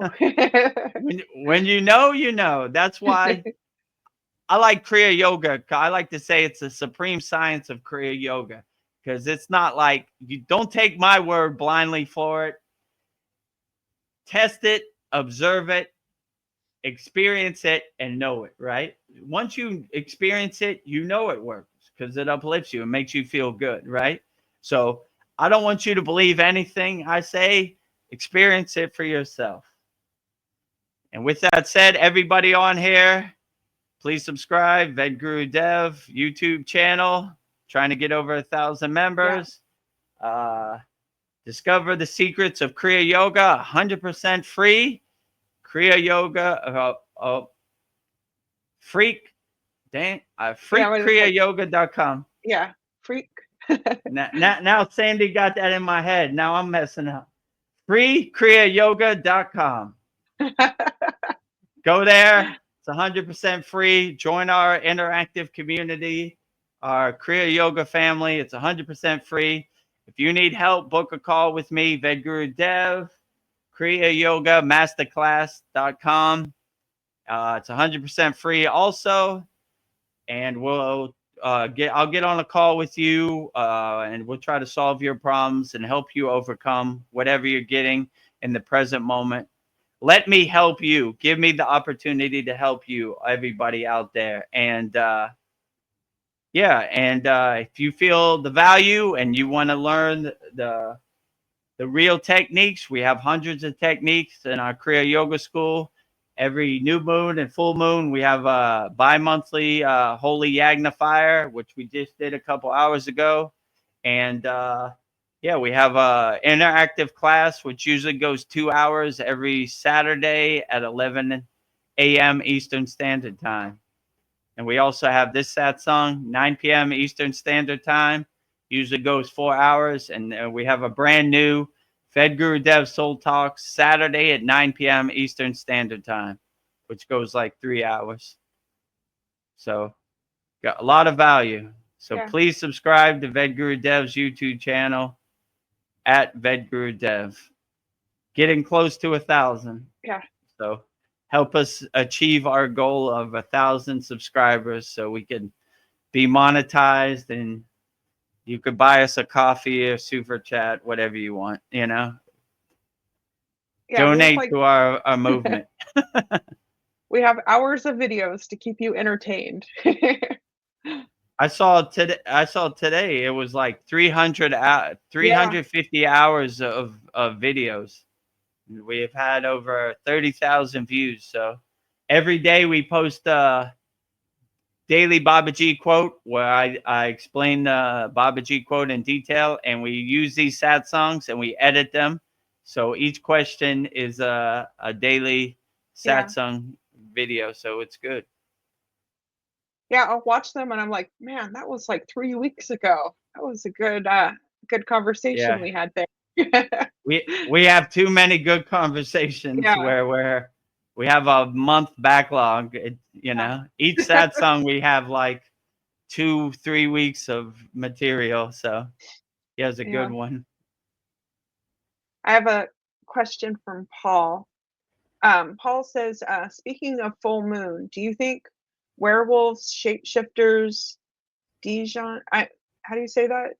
Dijon, vampires and such exist? If so, what are they? I mean, I don't know. I've never really had any interaction with these so-called beings, but I don't know what they are, to be honest with you. Like, I mean, my best guess or my best discernment would be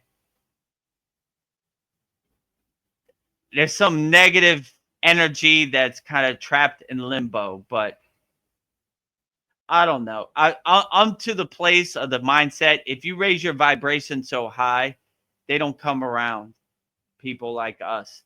They tend to go to more fearful people. So if you're in a state of fearlessness, they try to stay away because their effect is fear. And if you're not scared of them, they have no effect, right? They're almost like a joke to you. So like, I think most of these so-called beings, which I can't verify, if they do come, they come to lower frequency beings who are more acceptable and more affected by that. If you don't care, like, it doesn't affect you. So I would say all these mythological beings I have no experience with, but I tend to think that negativity stays away from me. We have too high a vibration here, right? We're doing the fire, we're doing our inner work. It almost stinks to lower frequency beings, or maybe they're scared of me. Like this guy likes to dance with us, you know. He said he'd kick the devil in his ass if he saw him. So, you know, I don't want to test him. Maybe he does have divine power, and maybe he's gonna shoot his Shakti right at me. So I'm gonna stay away from him. So I really don't have any experience, or these negative lower frequency beings don't like to interact with people like me, right? Because if you're on a higher frequency and they're on a lower frequency, you can't relate, right? I don't even think, in my perspective, they could reach you, you know, like they reach people who are in a state of fear and lower emotions. So raise your vibration, raise your emotions, so you know you're not susceptible to those things. Yeah, go ahead, Veronica. So, like, you've had a visit from Archangel Michael, and, like, you've seen fairies, and I was thinking that, angels, well, not everybody gets to see angels because 'cause they're on such a high frequency, and they don't wanna lower their energy. So if they come in contact with somebody with a high vibration, you would see them. So I think that, you're not gonna lower your vibration to see vampires and werewolves, but I think you can see high, vibrational beings like an archangel or fairies. So I'm thinking that's how it works. You have to be on their frequency Yeah, is so I would, I'm not interested in lowering my vibrations to see yeah. these things. Yeah, and I don't think It's they, archangels are either. yeah, right. They're not gonna come visit me on a, it was kind of presented to me telepathically because of the inner work I've done over many years. It's easier for them to make a connection, right? So Yeah, they would say, how would they say this in yoga? Open the crown of your head so the pillar of light or the arc, or the higher ascended masters can meet you on your crown. So they're always like, we're always raising our vibration to our crown because that's, they say that's the lowest place that a higher frequency enlightened being can meet you, right? So you're always trying to keep your door open, keep your radio signal aligned. So if they give you an audience, you're ready for an audience. Let's say it like that. So we're all clearing out all the static in our radio signal to make sure we have a clear alignment and a clear connection to any deity that wants to come. And yeah, so Veronica asked me one time, how do you feel lonely? I was like, lonely? I have so many invisible deities in this room right now. I don't know how we all fit in here. It feels like this. Give me some space, yeah, Archangel Michael. yeah. You know?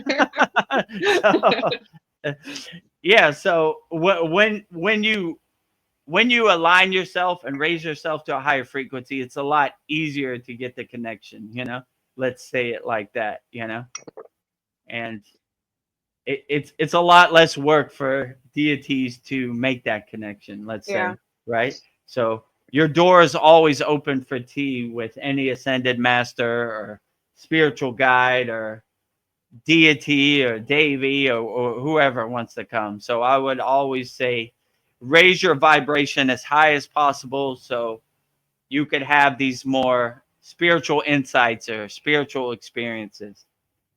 That's definitely yeah, been my case. So yeah, what you say is true. I don't roll in the mud with the pigs, so I don't see pigs. You yeah, know, you're not I live in the clouds with ascended masters and enlightened beings, so I see them more often than I never see these deities.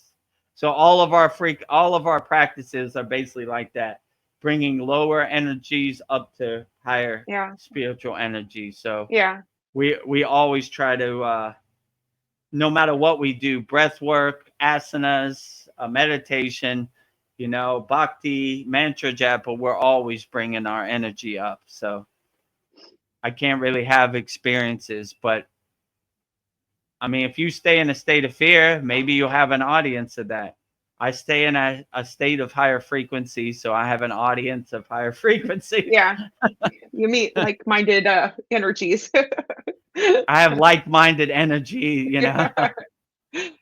That's an incentive to raise your frequency. I definitely for me, I want to keep Yeah, going up, up, up. keep going up, up, up. The Yeah, elevator's going up, not down, you know? yeah, Uh, I posted a Babaji quote a while back. It was like, climb the ladder up to bliss, not down to ignorance, right? So you're yeah, always kind of climbing the ladder up, always up, right? If you want to see devils and demons, go down, but we're going up, right? So they don't come visit us. We never have an audience, or I mean, I doubt they could reach us from the ground floor. Let's say it like that, you yeah. know? Um, So, so Mariana Andromeda has an answer to Paul. She says that they are interdimensional beings, I believe, just like Bigfoot. Oh, maybe that's what yeah, werewolves. it wouldn't surprise me that, I don't know, I resonate with like Bigfoot or the Himalayan Yeti as an interdimensional being. I think they can travel back and forth, but I don't have no proof or no experience of it. But yeah, hopefully hopefully you're not on a lower frequency where that portal opens and you Yeah. get an audience of a werewolf or Bigfoot. Or I don't know, maybe Bigfoot's a loving guy, you Yeah. know. I've been sending Veronica these Yeah, that's videos of hilarious. Bigfoot. He's got like a selfie stick and he's like making YouTube live streams. I think it's kind of cool, you know. Yeah. So I like to look at Bigfoot as a kind, loving, good guy, you know, I just know there trying was to one live his part. life. It's funny. There was one part they were eating some dried mushrooms, and he was like, "What does it taste like? It tastes like human." So I was Uh, like, yeah, they do have some comedy in there, yeah, you know. yeah, I like when he goes in the igloo and he's like, "Oh, there's my wife having yeah, some tea," and I was like, "That's exactly what I thought." Bigfoot yeah. having tea in a tent, you know. Mariana says, "Hello, my beautiful souls." Hello. Hello, Mariana. Glad to have you on here. And then Practice Being says, "My guru was a vegetarian before Mm, embracing monkhood. However, he had eaten eggs and fish. His advice to students was to follow any simple diet which proved it suited to one's constitution." yeah, good advice.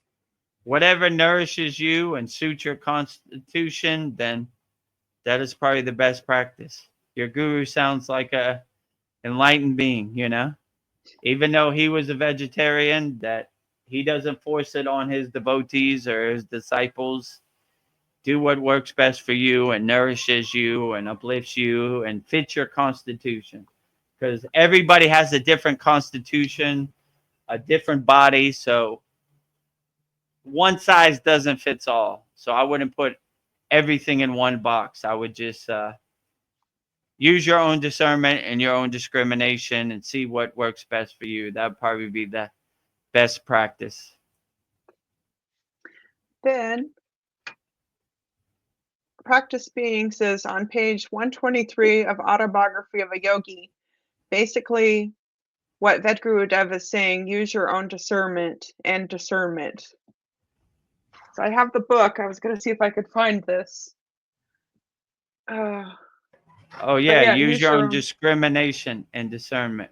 Yeah, I would say, you know, obviously Yogananda knows what he's talking about, like one of the greatest Kriya yogis to ever live. Yeah, just use your own discernment and do what works for you, because you don't want to eat the wrong thing for your constitution. Then it'd be harder to do your practice. You want to have the nourishment and have the food you need to get you through the day and nourish you and help uplift you. So I remember when we were in the Himalayan mountains, we would only eat what we could hold in our hands. That was the yogic way, right? Yeah. I wouldn't recommend that for everybody, but that was our system, you know. So it is almost like half fasting, half moderation. So I would just, use your own discrimination and discernment and see what works best for you. Yeah. I'm gonna have to look that up. um, MD says Kriya yoga. A smiley face. I'm like, okay, MD. Oh, Or did you mean Kriya Kor- yoga? yeah. I remember we used to put like captions, and instead of saying Kriya yoga, they would say Korea, like South Korea yoga. Yeah. So yeah, tomato, tomato. If South Korea yoga works for you, why not? Yeah. And then Sandy is crying, laughing tears of laughter. So we got some good jokes today. Yeah, Korea yoga, freak yoga, right? That yeah, got in my mind, and I couldn't even say yeah. Now you're like, ah, freekryayoga.com. Freak yoga, Korea yoga. Yeah, it's we have good and jokes. then Sandy says pronounce gin. What were we talking about, gin? Jin.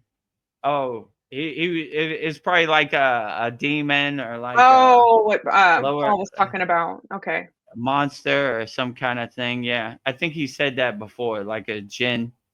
I'm not too sure what that is. Some kind of lower frequency beings. Yeah, But these, when you're walking the spiritual path, these lower frequency beings, dark energy mostly stays away from you. They're looking for easy targets. Like people that are in a state of fear. If you're not in a state of fear, they don't really come around. I mean, that's been my experience, but yeah, I don't know. Maybe I have an audience tonight. yeah. Yeah, I monitor your can, thoughts. I can dust off my foot to put it right in their ass. Oh, I've been waiting for you, Yeah. right? Pow! Don't you know I hold up the white flag? Yeah, Where's your black flag? Pow! Get it out of yeah. there. No entrance. No interest. You have no audience here, right? Yeah, That reminds me, my guru used to say, if God is standing outside in the cold and rain, let him in your door. If your ego's standing outside in the cold and rain, let it stay out there. yeah, So I open my door to God, not to lower frequencies, right? I have yeah, my shield up, and they don't come around. They're looking for yeah. easy targets. Lock your doors. Lock your doors to your ego and jinns and Dracula and werewolves and Bigfoots, whoever, Yeah, if they're carrying negative energy, which I don't know. If Bigfoot is a nice, loving being and is aligned with divinity, yeah, have some tea with him, whatever form he comes in. So yeah. Maybe there's good Bigfoots and bad Bigfoots, like people, like all different maybe shapes they're and all sizes. good. I don't know. Yeah, I never had a Bigfoot audience. There have been yogis who have had an audience of Yetis, yeah, Sri M and different people, but they didn't say they had bad energy. They were just trying to live their life, doing their own thing. So yeah. I maybe what they say is true. Yeah, they're probably scared of most humans because we're always like trying to find them. Like, stop looking for me. Like, If I was Bigfoot, I'd be scared of us too. yeah, Be like, leave me alone. I'm gonna sit in my cave and do that's- my inner work and yeah, interdimensionally travel around. And yeah. I don't want Let to me be live my bothered life. with you. These human beings fighting each other, shooting each other, killing each other. I want no part of that energy. Yeah. I don't blame Bigfoot, but he's scared of us and we're scared of him. Well, Sandy agrees with you. She says, yeah, only light beings are allowed in my vortex.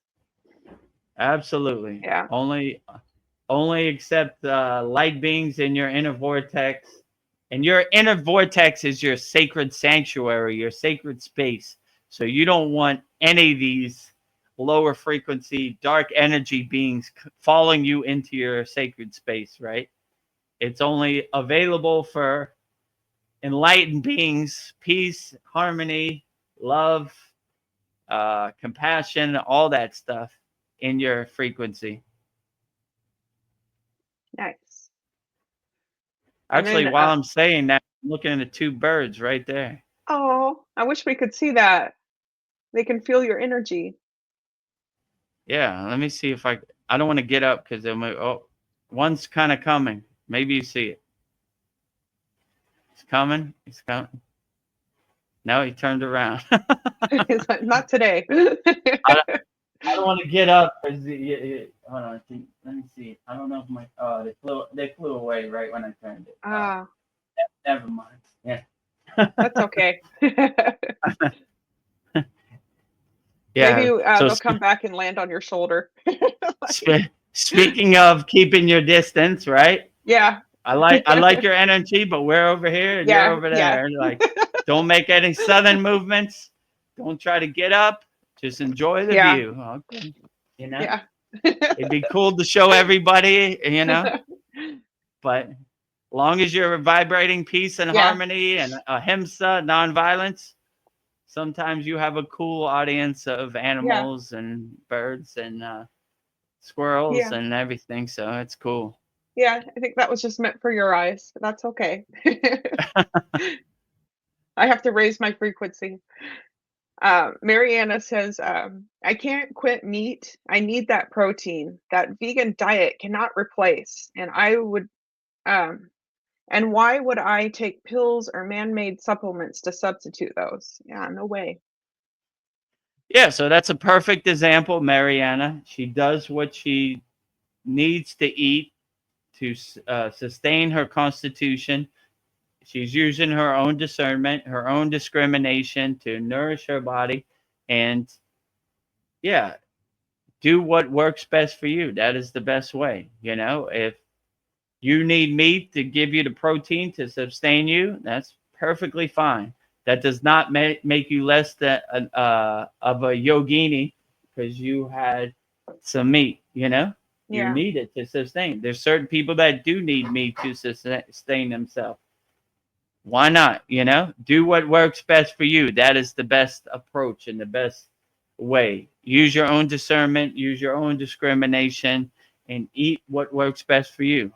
That's a beautiful way to explain it. But I don't want no one to feel it makes you less than because you eat meat. You're not a real yogi because you eat meat. Somebody posted a comment like, Kriya yoga is not a joke. You cannot eat meat. You cannot drink alcohol. You cannot have whatever. Have sex. All that, right? And I'm like, yeah, I know they say that. That's more the dogma, strict approach, but it's not really like that. Anybody could be a Kriya yogi. If you eat meat, you're still a Kriya yogi, you know? Like if you enjoy vegetarian, that's perfectly fine. You're still a Kriya yogi, but what you eat doesn't really define your spiritual path. Let's say it like that. So what works for, I don't know, Yogananda or Sadhguru may not work for you. Use your own discrimination and discernment to figure out what is best for you. And that is the best path. So don't be a food Nazi and don't hurt yourself by trying to be like Yogananda or these Himalayan yogis. You know, I can tell you mostly they eat vegetarian because there's no access to meat. So if you want to eat, you eat vegetarian, you know. But if you have a delicious steak at your service, why let it go to waste? Enjoy yourself. One of my favorite yogis, his name is Boganantar. Bogar means enjoyer. He enjoyed it. If you give him a steak, he would eat it. He's a yogi. It doesn't make him less than a yogi. He enjoys the steak as much as he can.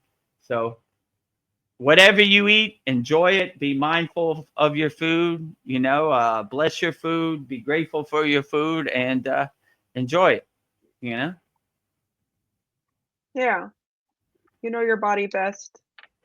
So I think someday I'd like to open up a vegan restaurant because I think people think that you're like missing out on something if you're not eating meat. But I think if there's a way to make vegetarian food substantial that you get all your protein, it just takes a little more work. But I don't know. There's a way. But I, to be honest, I eat meat too, so it's okay.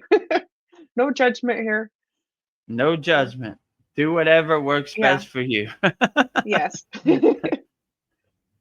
Sandy says some people uh, regularly communicate with angels, even though they don't see them. I'm some people. Yeah. I'm some people too. Yeah. Just to make a long story short, uh, eh, it's almost to the point where I tell them it's almost not necessary, let's say, right? Yeah. Like, there are people that need more help than me.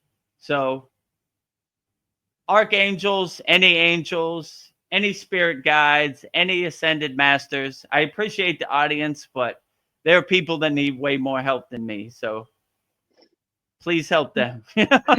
I'm good, you know? Yeah. So I almost tell these enlightened beings to kind of stay away. You know, I'm good. I'm doing my inner Yeah. work. So, you know, there's people that need more help than me. So, you know, I already got the messages, but sometimes I get an audience. It's always unexpected. It's not like you could on demand call them, right?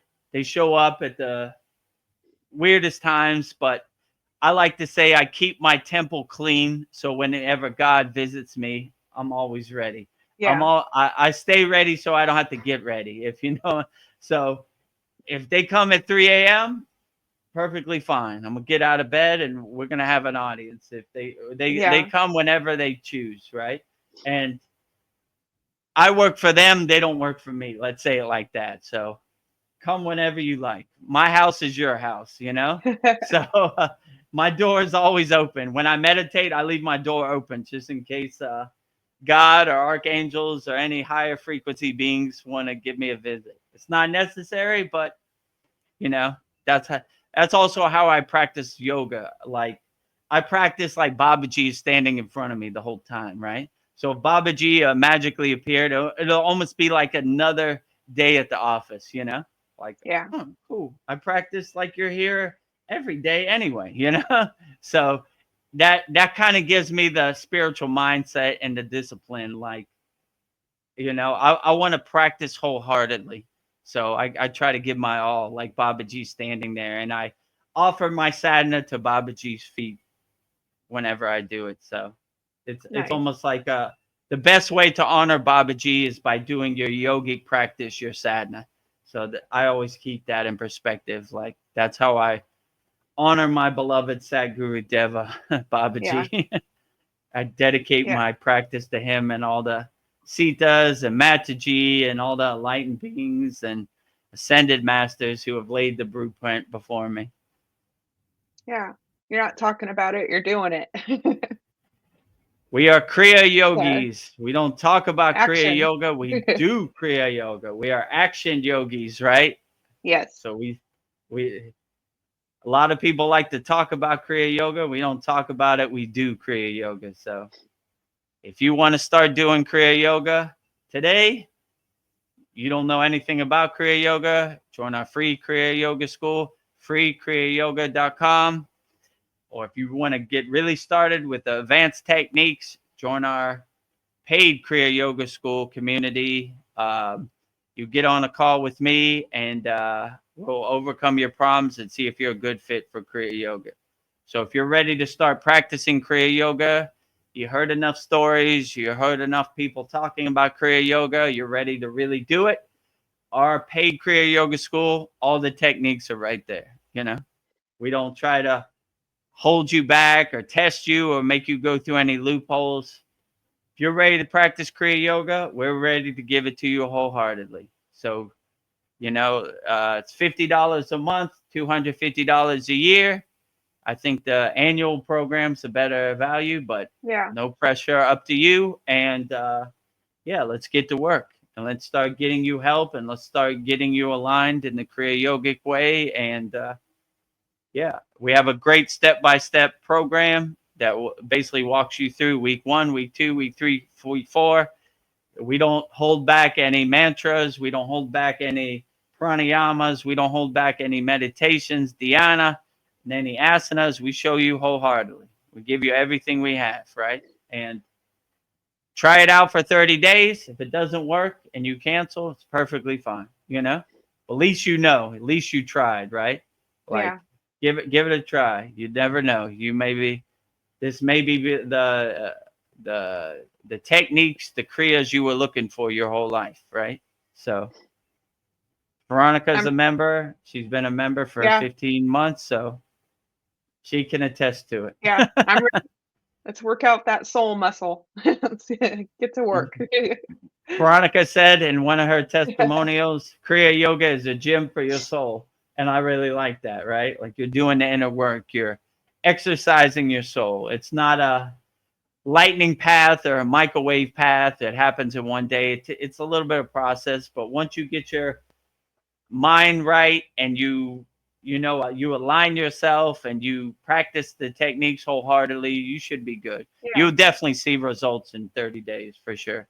So all I ask is give us 30 days, yeah, it's way cheaper than going to see the doctor, and maybe you get way better results, so for $50 you get everything. We're not upselling you, give us 30 days and let's try to get you help. yeah. Best decision of your life. Well, back to Sandy. She says, it's a feeling and a vibration and knowing that they will assist with my spirit readings and also for my own healing. Yeah, if you're That's aligned and you're centered, then they will always give you guidance. Like I always kind of feel like even like the satsang, most of the things I say, I don't know where it comes from. It's almost like I'm aligned and the stream of consciousness and the pillar of light hits my head and they kind of guide the conversation the way they want. So I like to yeah, say I'm Babaji's mailman. I'm just delivering his mail. All the glory to Babaji. He has the real insights. I'm just watching him drive my car around and deliver mail. you know. So when you ask these questions, give all the glory to Babaji. He's the doer. I'm just the witness. yes. um, and Andromeda or Mariana. My angel is definitely Archangel Michael, especially for Pisces. Yeah, Pisces is it lives in the house of spirituality.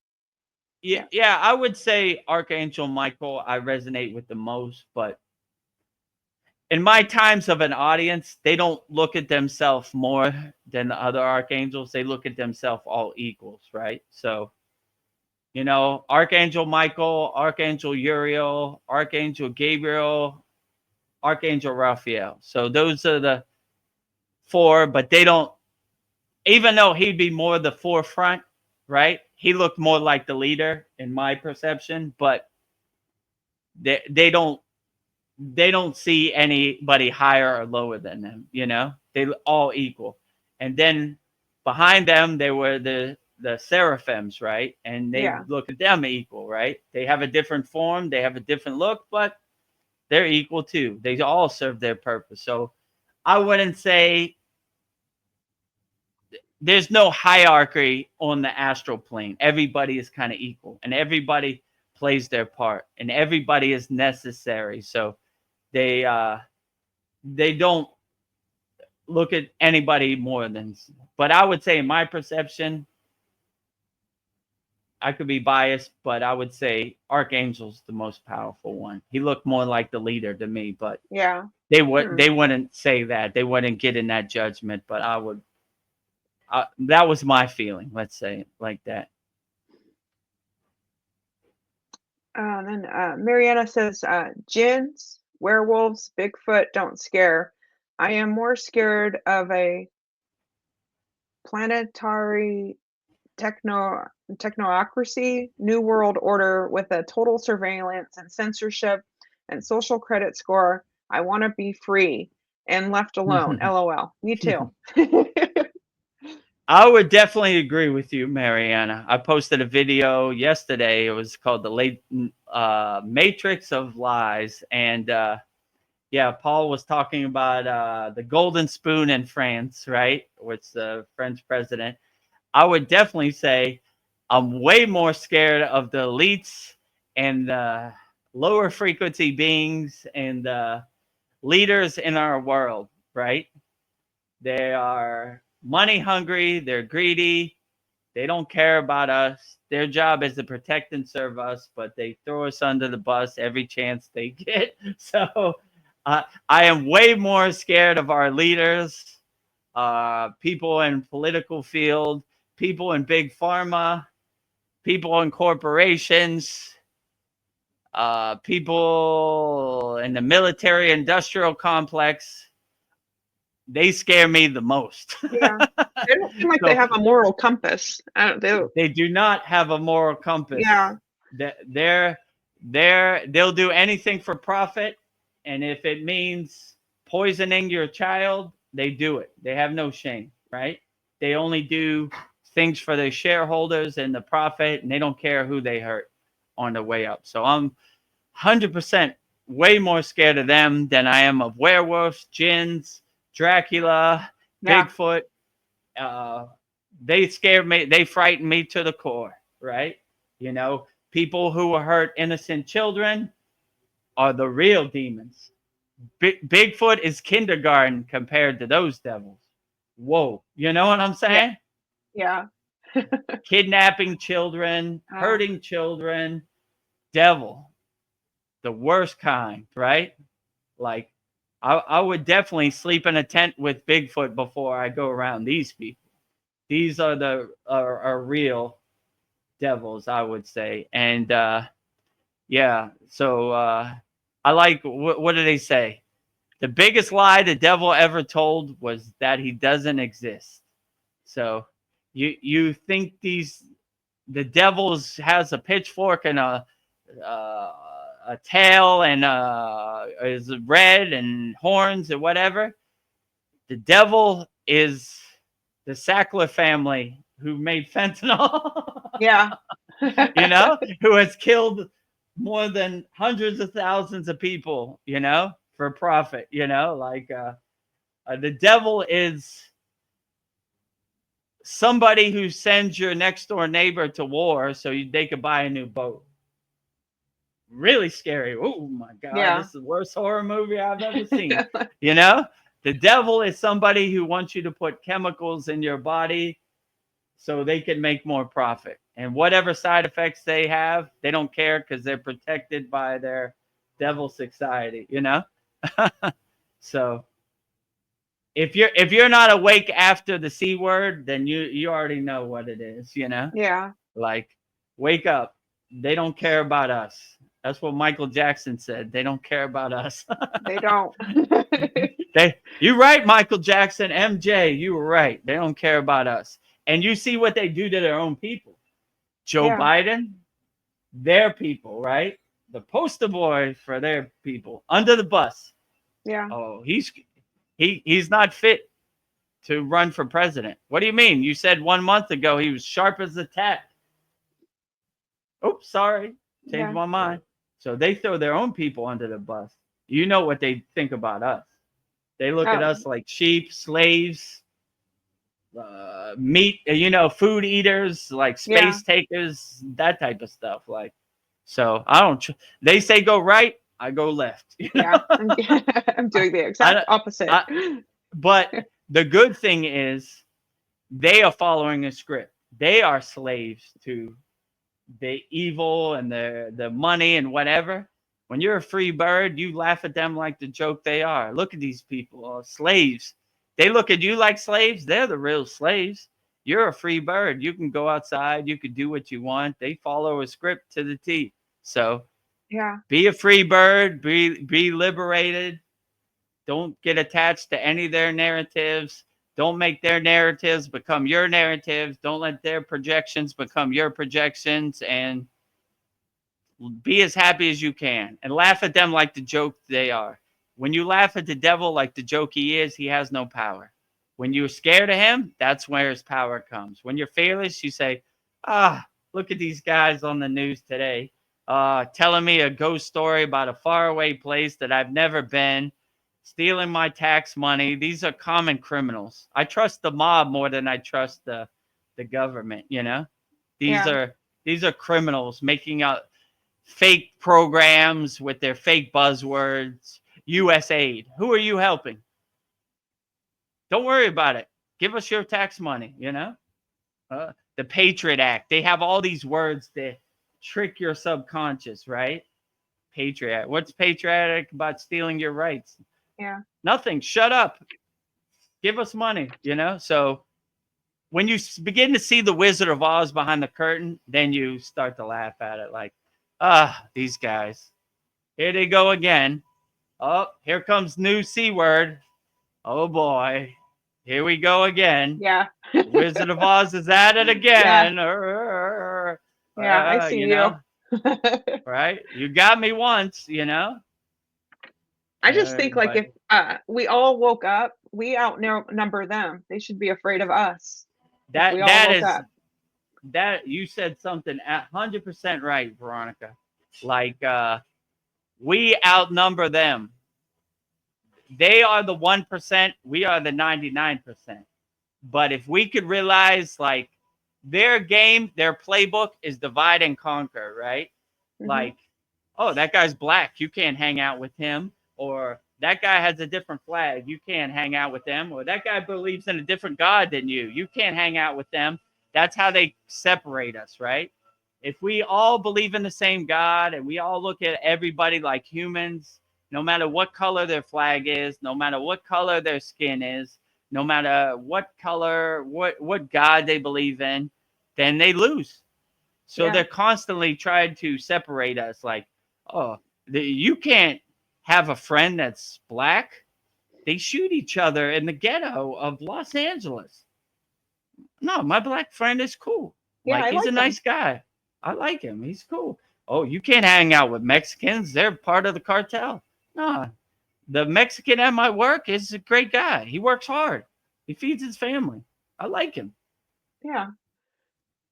Shut up. You're doing too much thinking. Yeah. You need to regurgitate what we say, right? You know? What are you, an anti-human? Yeah. You saw with the jab, they said that, right? Yeah. Anti-jabbers, right? Yeah. No, I'm going to use my own discernment, and I'm going to figure out what works best for me. I don't believe in a chemical solution. I like the sun. I like to exercise. I think I could get better results that way. It's the science. No, it's not the science. It's some fake story you made up. No science. How do you know the science of my body, of my constitution? You don't. So once you see the Wizard of Oz, you're like, good one. Yeah. Science.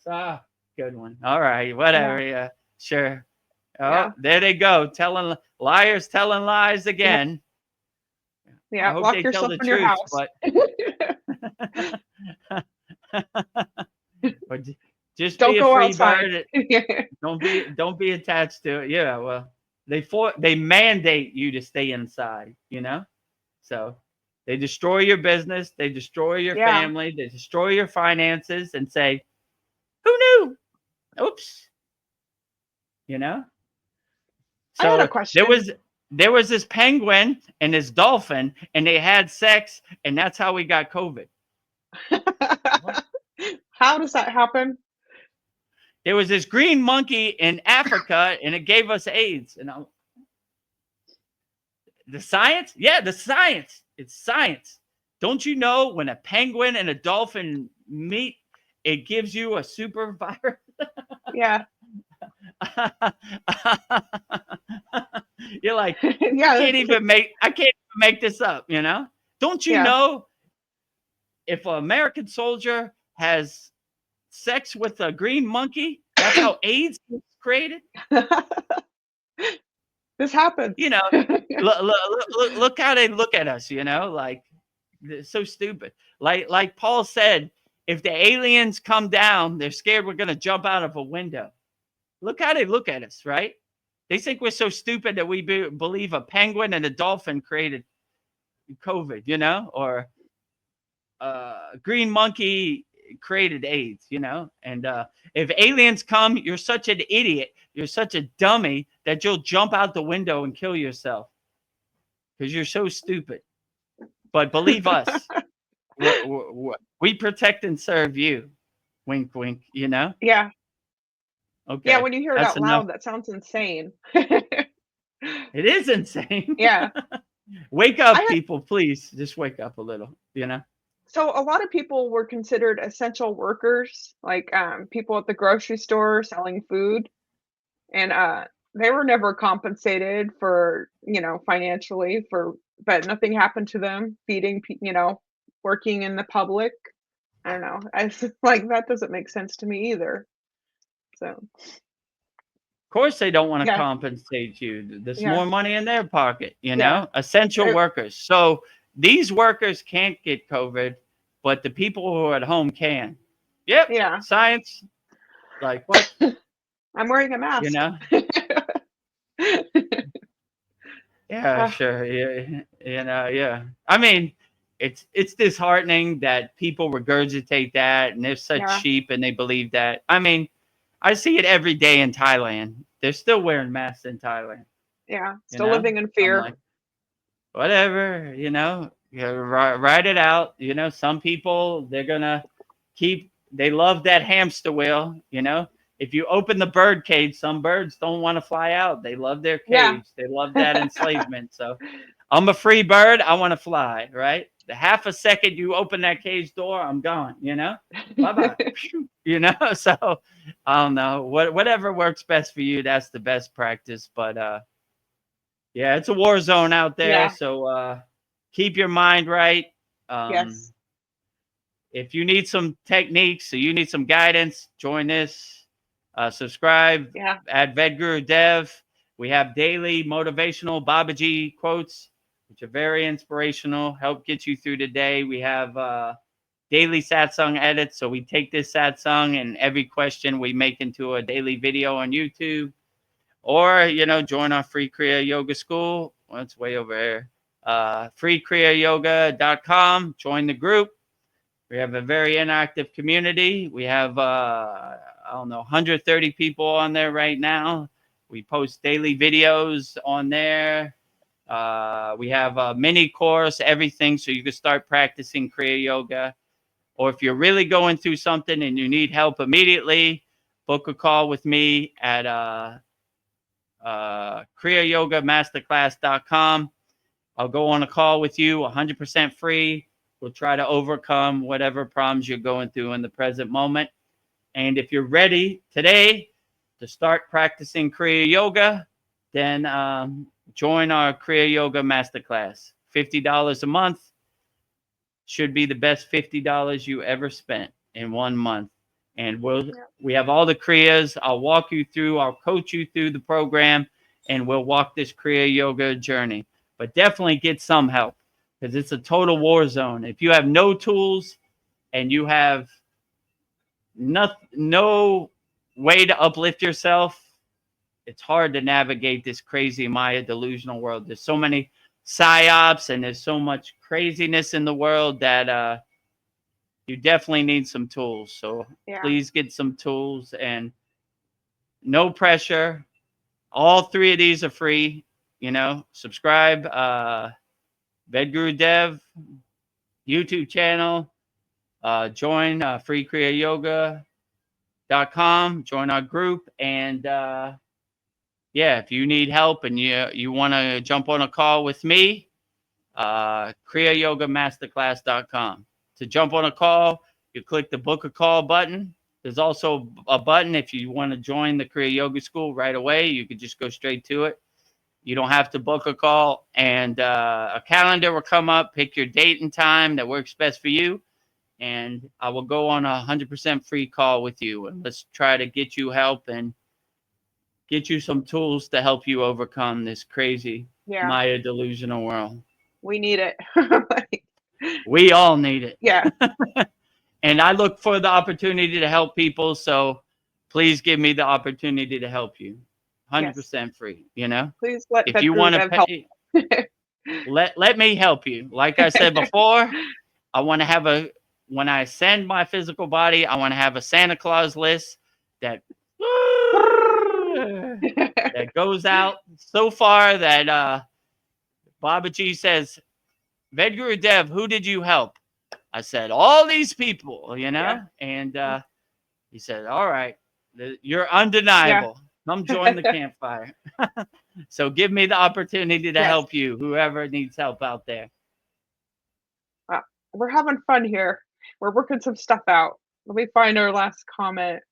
We have a lot of them. Let's see. Great. See. Keep them comments coming. Okay. Paul says, so this Saturday is Trump and the Army's birthday. A military parade is planned. There are riots in California. More peaceful demonstrations could happen during this event. That would be great. Trump's birthday is on the military's birthday. That's Flag pretty Day. interesting. June 14th. June 14th, Flag Day. Yeah. I hope everybody lives in peace and harmony, and whatever they're going through in Los Angeles, I hope they work it out. But this kind of seems like a psyop to me. Yeah. Magically, a bunch of bricks just appear on the street corner, right where people are getting crazy. I'm just saying, could be. They build the house close by, and they just dropped off their bricks. I don't know. This is a pile of bricks on the street. This is a pile of bricks out of nowhere. Magic, a gift from God. We hate the police, and our bricks have arrived, Like, you can't even make this stuff up. It's just too crazy, right? Like, about 10 years ago, they made a movie called Idiocracy, where the president of the United States was a wrestler, and he drove a monster truck, and they poured like Gatorade on the plants, and it was just the craziest movie. I was like, man, that would never happen. Here we are. It's a documentary, not a movie. This season on America is total craziness, like episode 14, that blew me away, but so like, I don't know, it's like, total craziness. just get your popcorn, detach from the movie, and just enjoy the show, like, oh, look at that. The president turned into a Red Hulk, and he's flying around the air and trying to punch new Captain America. Who knew, So, yeah, so you begin to just kind of get your popcorn and watch the movie, and you're not attached to the movie. You're more like the detached witness of the movie. So that's what I would say. But it takes some practice. Yeah. But it's crazy out there. Oh, before you read the next question, let me stretch out my feet. Oh, How long have we been on here already? 2 hours and 17 minutes. Oh, yeah. It's about that stretch time. Yeah. I'll stretch out too. Been sitting this long.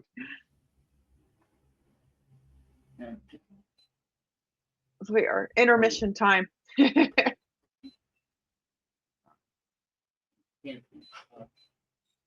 if anybody needs to stretch, go to the bathroom.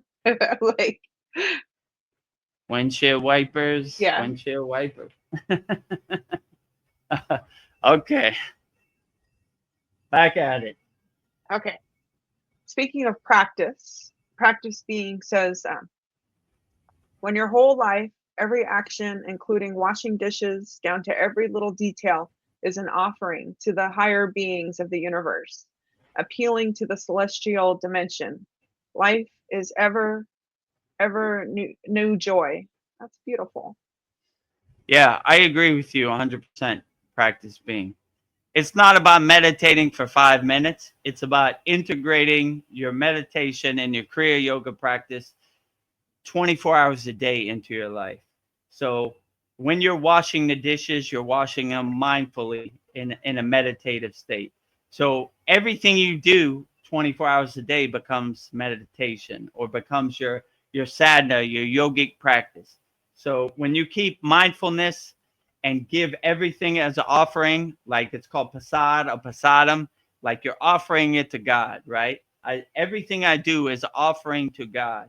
Then it really becomes a spiritually uplifting and a soul satisfying thing, everything you do during your day.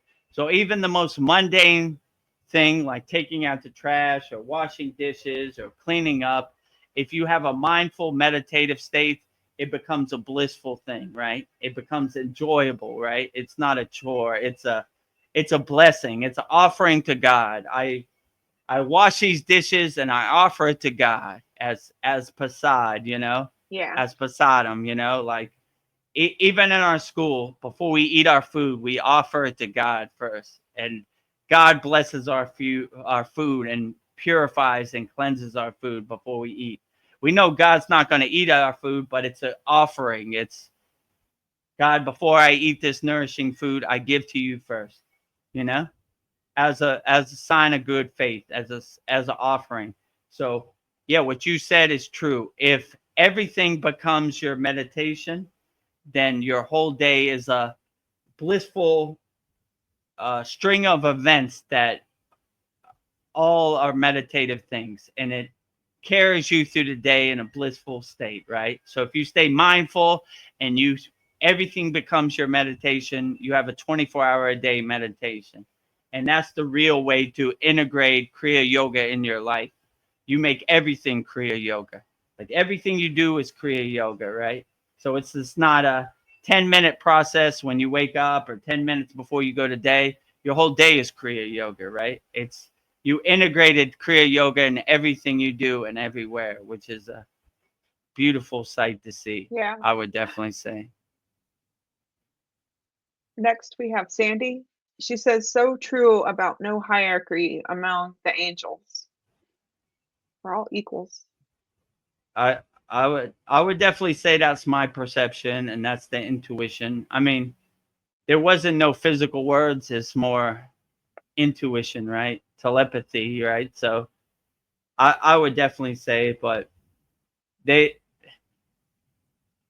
it's to the extent in my perception and my discrimination that it's almost ugly to give them a title, because they're beyond names.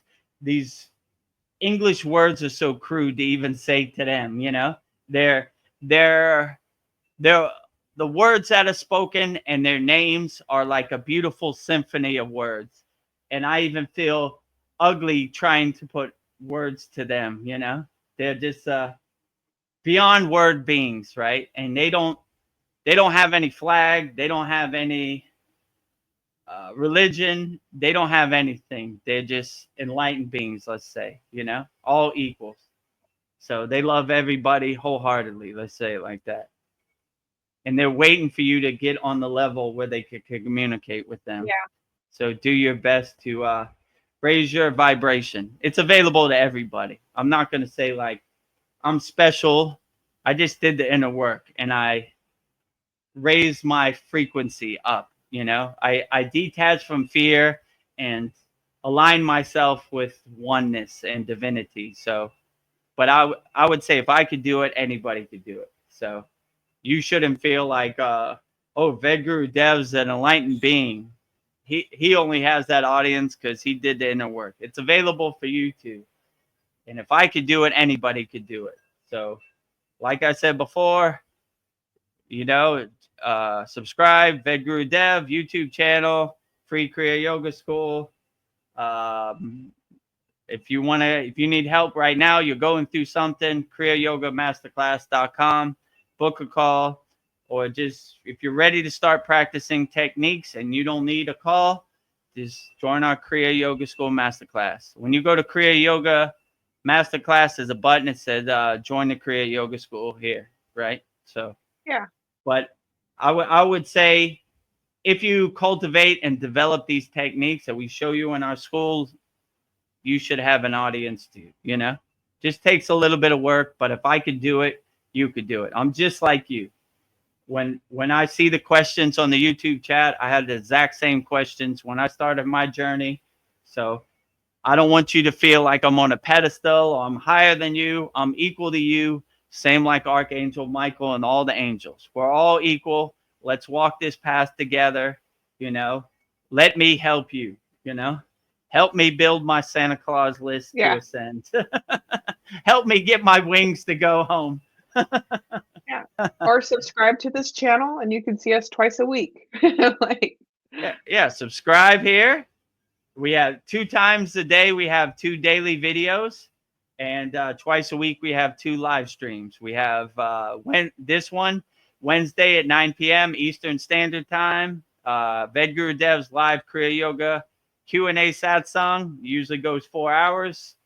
And we just started this Sunday. yeah. Sunday, 9 p.m. Eastern Standard Time, Vedagurudev Soul Talks, where I'm live on a Thailand beach, and you can see the ocean, you can see the palm trees behind me. So we know everybody likes these live streams, so we did another one. So if you can't make this one, or you're watching this later, then try to make the Sunday one, or just watch it back. Some of our members say they like to go to sleep watching the satsang, so it gives them a blissful mind state to go to sleep, which is a beautiful thought. That's what we aim to do here at the Kriya Yoga School. So, yeah, give us the opportunity. Give us the opportunity. You know what? In the back, oh, look, you see that white butterfly? Oh, you can't see it. Oh, everything is. It just stays right out the shot. Oh. It is a white butterfly.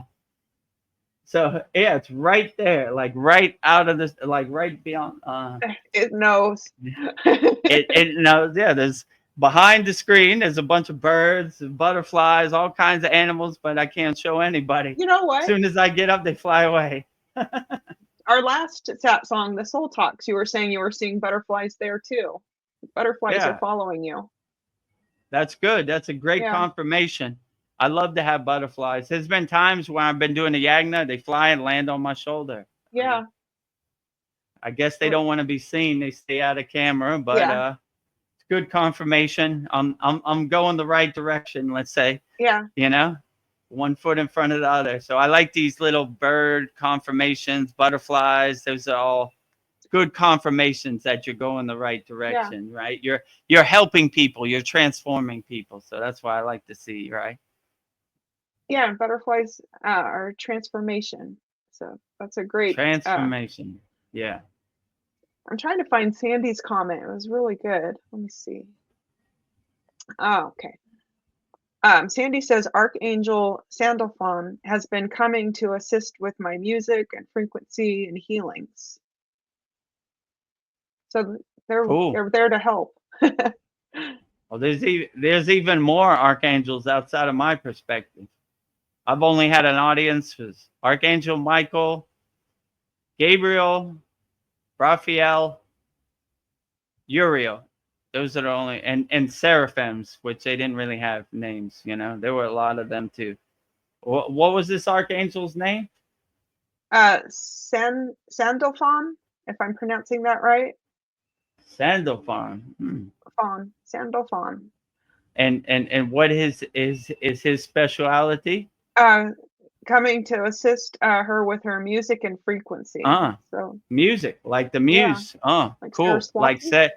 Like Saraswati, exactly, right? Like creativity, wisdom. Cool. Archangel Seraphon. That's cool. Maybe I'll try to see him. I need some help with my music. I find it like when I ask for help from Babaji or Mataji, they help me. Yeah, today, for sure. They're almost waiting for you. Yeah. And my experience, like, thought you never asked, especially me, because I never asked for anything. I go, you're doing the greatest job of all, Babaji. What do I need? Nothing. You keep up the good work. You're doing the greatest job. I'm not asking for anything. So when I do ask, they're almost like, oh, we've been waiting for you, you know? So, but I try not to withdraw my spiritual money in the bank of Babaji unless I have to, like, I'm saving it for a rainy day. I don't know. Today, at work, I was trying to reach for something, and it was I was by myself, and I was struggling for a couple minutes, and I like, Babaji, please help me get this down, and nothing happened. I'm like, okay, you're busy. Mataji, can you please help me? And I felt like the bucket I was reaching for, it almost slid to me. If I'm Oh, crazy, nice. I felt like somebody like pushed it closer to me so I could reach it. I'm like, Babaji's not answering his phone, but Mataji is readily available. figured There's a lot Babaji of was people. busy. There's a lot of people calling on Babaji, but not too many on Mataji. Yeah. My guru used to say you would see Babaji 10 times before you see Mataji once. So she's always in the background, and Babaji more gets the glory, but just important. Same as Archangel Michael. They don't look at they don't look at each other any different, right? So, but so Mataji is everly waiting for your call. Yeah. Mataji's my lady. Can't go wrong with Mataji. Yes. I'm a Babaji lover, but I'm a Mataji lover also. You got to have that feminine and masculine, Ida and Pingala, yin and yang, that Shiva and Shakti, balance, All right, get ready for a Paul question. All right, I'm all ready. I feel a scare event is coming soon. This could be it. Russia also had the drone attack, and Germany is warning its citizens to have at least 3 days supply on hand. Makes sense. Be prepared, not scared. Be prepared, not scared. I like how that sounds. Yeah, well, they're priming your mind for their scare tactics already, right? Yeah. Get ready. I'm just saying, like you see their playbook, right? Yeah. Like every night on the nightly news while you're eating your dinner, this many people died from the C word. Why do I need to know that? Because we're lowering your frequency. Yeah. Get so you you're scared. And you're in a fearful state. So you're easily susceptible for the one solution, right? Yeah. Don't overthink it. We've done all the thinking for you, so you don't have to think, right? So listen, you big dummy, there's going to be a problem in a faraway place, but just make sure you have enough water and get your fear just right for us to creep in, Get nice make and sure light. your door is wide open so we can steal your soul, Yeah. No thanks, go outside your house, look around, see if you see any bomber airplanes or you see anything, any war or anything going on. If you don't, cool ghost story, bro. Yeah. If it is, get some water.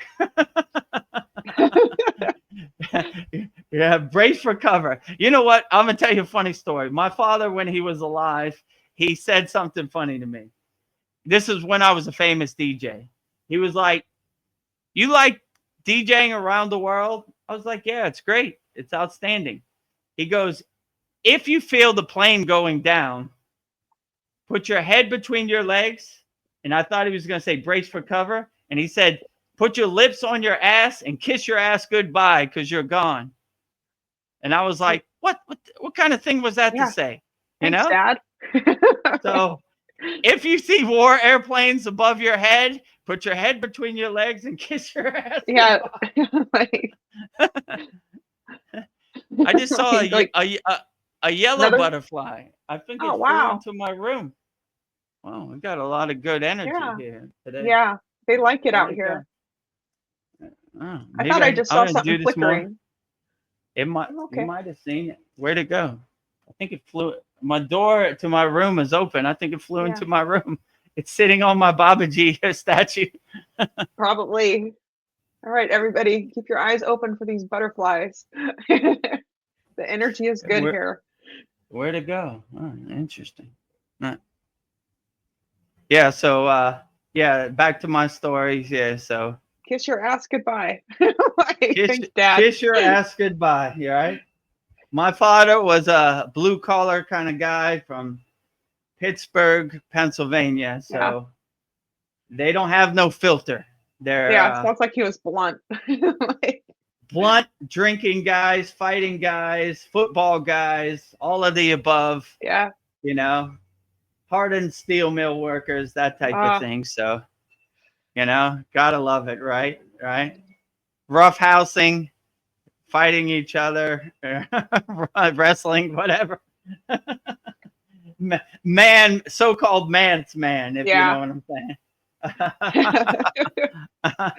But, yeah, so okay, so Manly man. so if you see a bomb coming over your house, put your head between your legs and kiss your ass goodbye.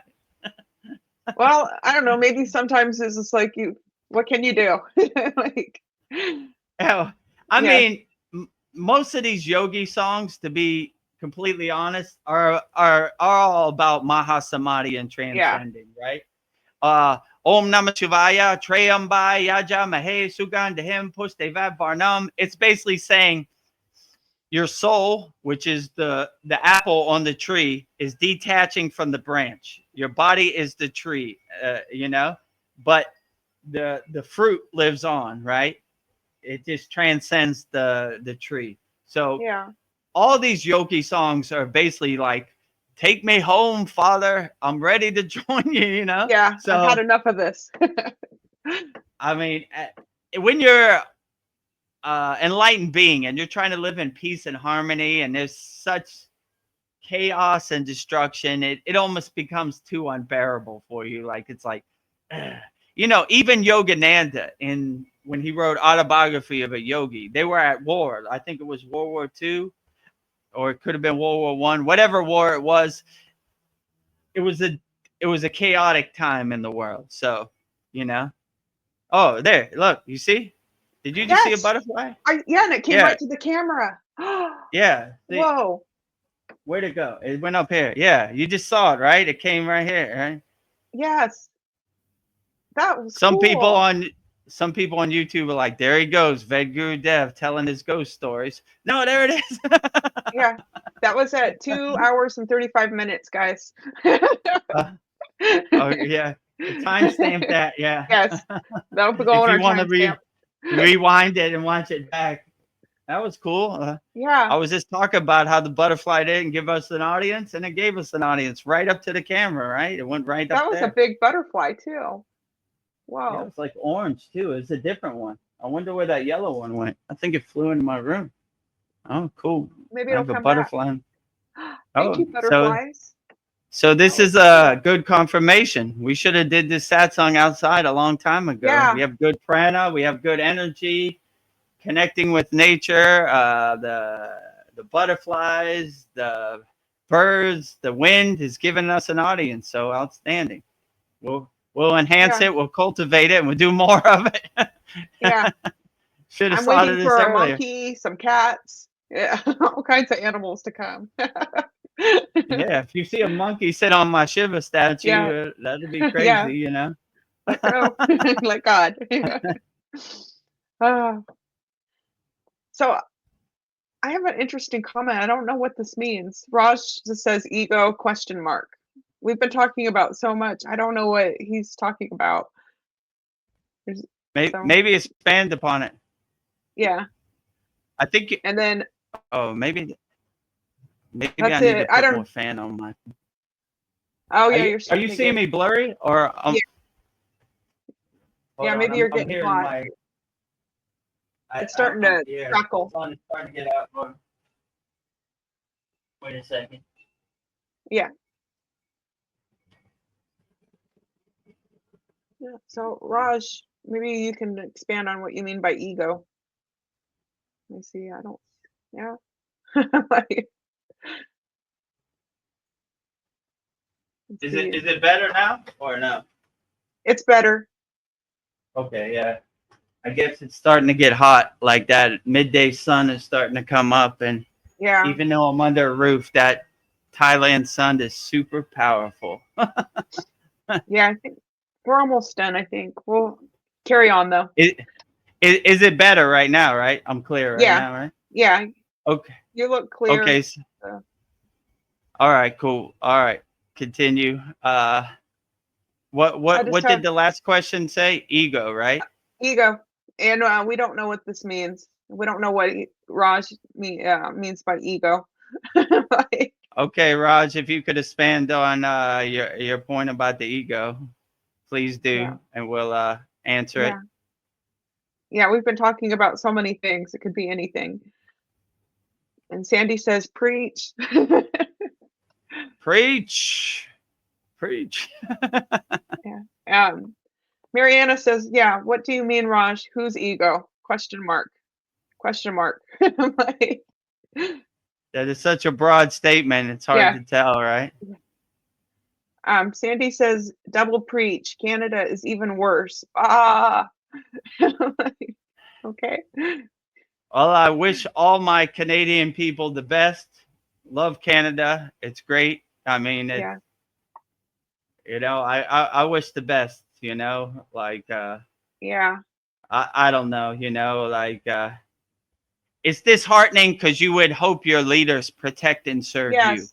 who help your family and put food on your table and make a better way of life for Canadian people and just give you freedom and help you and protect and serve you, not just steal your tax money or tell you what God you should believe in or how what you should put in your body and this type of stuff. So we Yeah. don't need we elected you to protect and serve us, not be our slave master. So please do better job, leaders of the world, all countries, Yeah.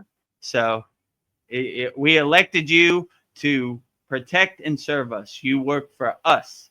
So do the best you can to make a better way of life for Canadian people, make a better way of life for American people, all people around the world.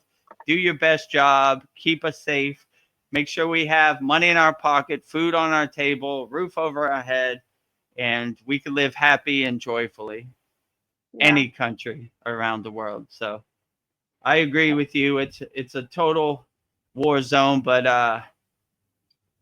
don't depend on the leaders of the world to help. They have their own best interests out there, all of them. So do your own inner work and don't get attached to any of their ghost stories and just try to be as free and happy as possible.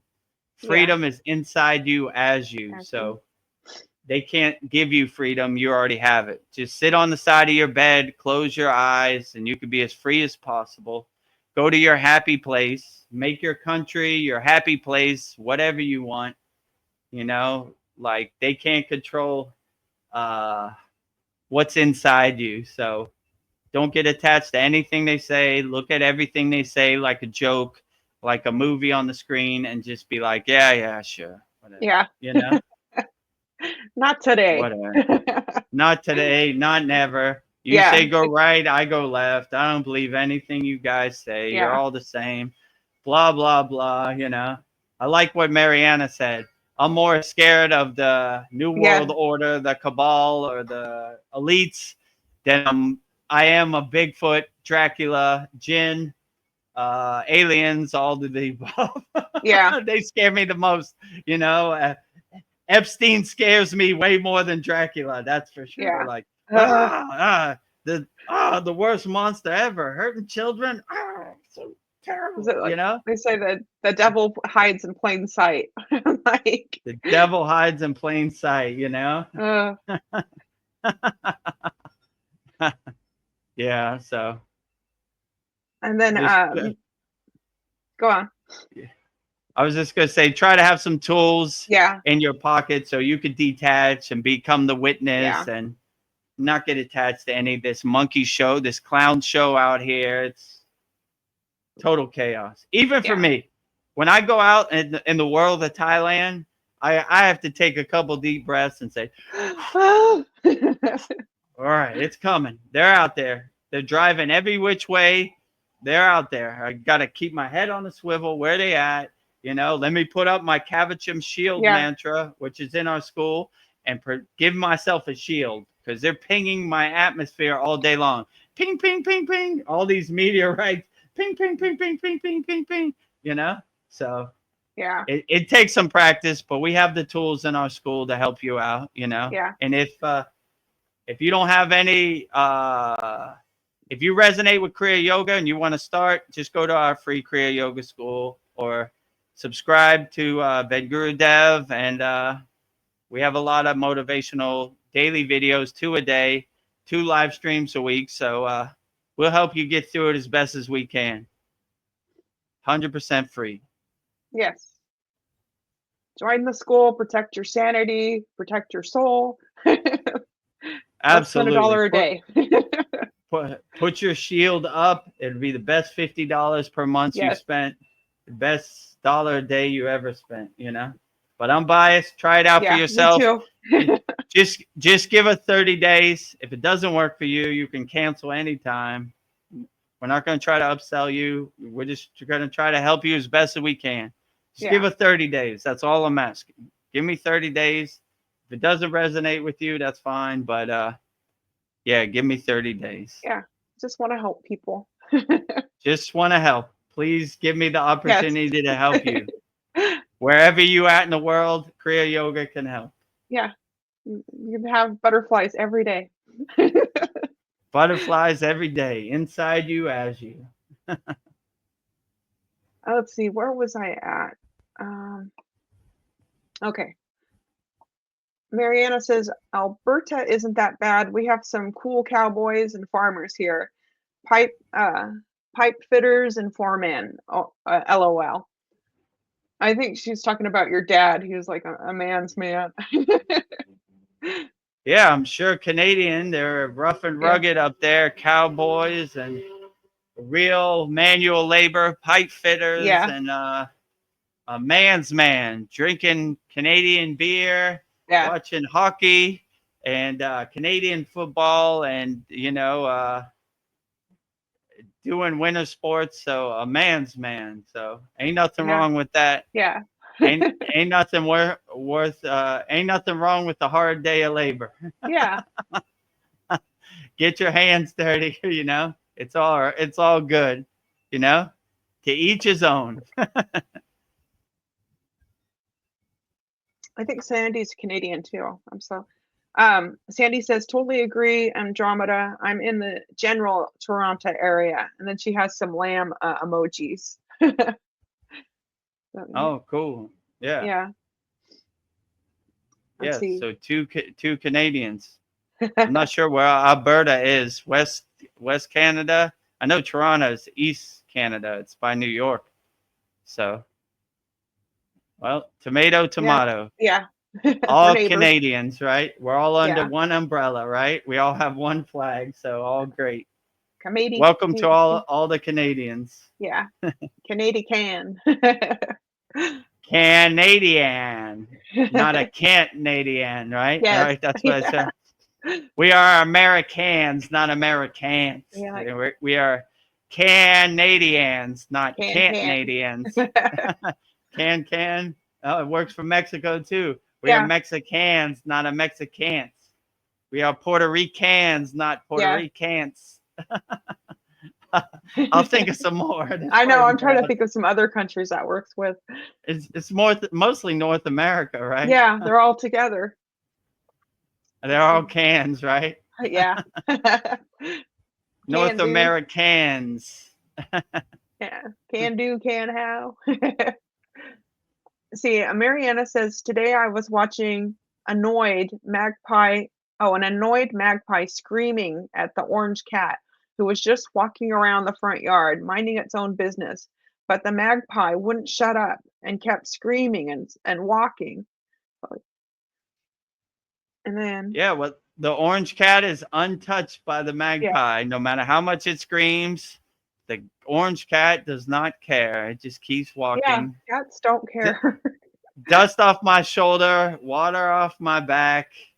You can say whatever you want, Magpie, but don't get in my face because I will have a tasty dinner tonight.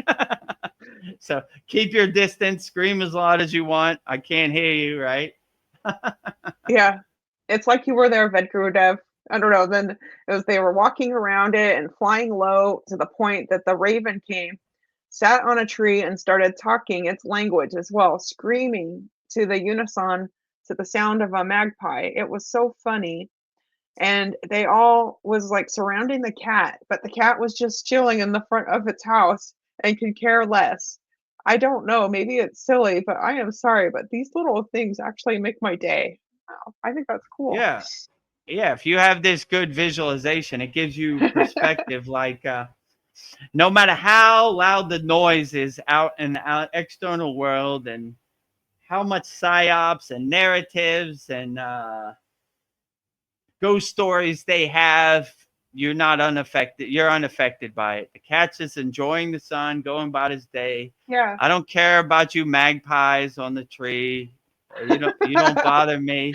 I don't care about the raven. I don't care about nothing. You could talk and scream as loud as you want. You're just wasting your time. Keep your distance. I'm going to do my cat thing and I don't care anything you say, Yeah. So be like a cat. Don't care anything what the government says. Don't care what social media says. Don't care what mainstream media says. Don't care about nothing. Just be a Yeah. cat in the sun, enjoying it, and laugh at the raven and the magpie as a joke they are, sitting on their tree far away, making a bunch of noise, looking stupid. I am a cat. I am unaffected by Yeah. your loud screams. I'm If a not tree buying it. falls in the woods, I do not hear it. It doesn't exist. These magpies don't exist. The raven doesn't exist. Any bird does not exist in my happy place. And then Andromeda. Okay. Oh, Sandy, Toronto is terrible. I'd say stay away from the metropolis and try to find a quiet, comfortable place close to nature in a small town, creating a parallel society and contributing to what you can. Yeah. Yeah, I would say if you live in the big city, it it's easy to get attached to these distractions, but try to go to a park. I don't know how far Niagara Falls is from Toronto, but go to any body of water, a lake, a river, anything. The energy, the prana is always good there. Uh, just try to make your happy place. Even if you live in the big city, just sit on the side of your bed, close your eyes, and just go to your happy place. You know, you are the creator of your happy place, and you Yeah. can make it as happy as you want. Doesn't cost no money. Doesn't You don't have to go anywhere. You just sit on the side of your bed and make your environment, your atmosphere, whatever you want. You are the director of your own movie. So direct it however you want. Create it however you want. Absolutely. And then Sandy says also music and also sends prayers to God. That sounds beautiful. Can never go wrong with music or sending prayers to God. It all sounds beautiful, Yeah. uplifting, and Yeah. letting your soul shine. Yeah, just send prayers to God, sing songs to God. Um, yeah, make Yeah. You're in music. control. Always great. You are in control. And then Sandy says, I now live in west of Toronto in the suburbs and around beautiful nature. I'm good. Yeah, I'm glad you are. Nice. There you Nice. go. So even if you're in like a condo in New York City, then just close your eyes and go to your happy place. But it helps a lot better being around nature and environment and feeling the prana is really uplifting. Yeah. And then Mariana says, I'm an Albertan and I would never live in Ontario, too liberal for my taste. People are very asleep and just not in good vibration. Haha. I'm glad you're living in a good place. Yeah, you got to be around your people. Yeah, for sure. You are a product of your environment, so always live in a uplifting, higher vibrational place with higher frequency nature, to uplift you also. Oh, and then Sandy says that butterfly looked huge. It sure did, and it came right to the camera. Yeah, it probably Mhm. looked huge because it was about this Yeah. big. Yeah, and Like it had like about, a I don't know, pinkish orange color to it. It was cool. fast. You saw it before me. Like I just saw it. I just saw it to come by, streak Yeah, by. I didn't really think I'd see a butterfly. That was it's so cool. What a nice Yeah, gift. usually they stay away, but I guess we put that in the universe and they Yeah, heard our calls, so they gave us an audience. yeah. I'm honored the butterfly let me see it. Thank you, butterfly. Let's see. Oh, yes, Paul says, "Oh, yes, bring on the monkey, maybe some fairies also. Who knows what we'll see outside." Yeah, who knows? Yeah, Yeah, maybe the monkey will get us an audience. We put yeah, that in the universe too. Maybe he hears the calling and comes back. Maybe he doesn't. Who knows? yeah. Fairies are mostly at night, so I don't know if there are any fairies around here. More Himalayan mountains, but I could Yeah, be mistaken. Maybe a fairy will hear my calling and come also. So come one, come all. Bigfoot, skunk ape, yeah, whoever's out there, if you want to come. Aliens, I got a nice landing pad in my yard. You can come land your spaceship yeah, in front of my house, side, wherever you want. Come one, come all. yeah, All in higher frequency beings are yeah, welcome. We'll have a if good barbecue. We'll, have a good time. yeah. If you have good energy, all are welcome. All divine energy beings are welcome, wherever they're from. And then Sandy says, "Not all in Ontario are sheep, thankfully." Well, that's good. Yeah. And Paul says it's good to go to your happy place, but don't be an ostrich with your head in the sand. Be prepared. The Scout motto, uh, the Boy Scout motto. Be prepared. Yeah, be prepared. I mean, if you feel your discernment and your discrimination tells you something's coming, never hurt to have some canned food and some bottles of water just in case. Better to be prepared than not prepared, but I don't know, sometimes it's good to put your head in the sand Yeah. because the noise is so loud. Wow. Vedagurudev, you won't believe it. That's all the comments. That was like a good hour and a half going through all these comments. How much time is it now? We've been on here? We're at 3 hours. So we got Oh, cool. We got like an hour left, right? yeah. You have to go at 4 Yeah, hours, in an right? hour I gotta go. So we got a Okay, yeah. good healthy hour. Yeah, stretch your feet out. All right, I'm gonna use this opportunity to Yeah.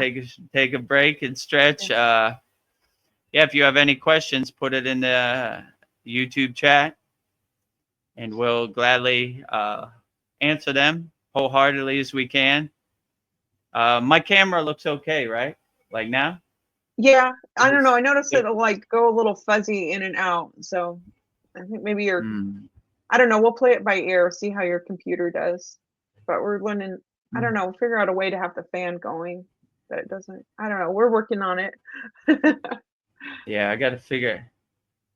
That's another logistic problem. I got to figure out how to have the fan on it, but not vibrate the table. So Yeah.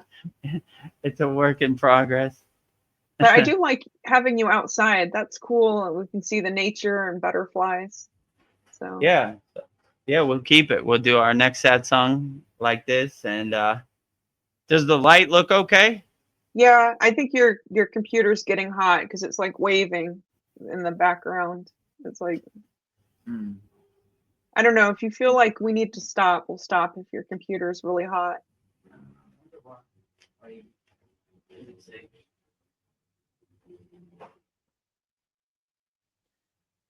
Yeah.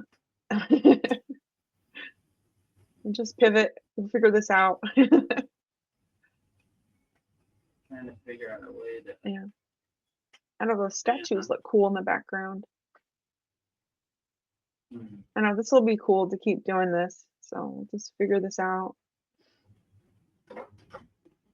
Is it still waving? No, it Or- stopped. Okay.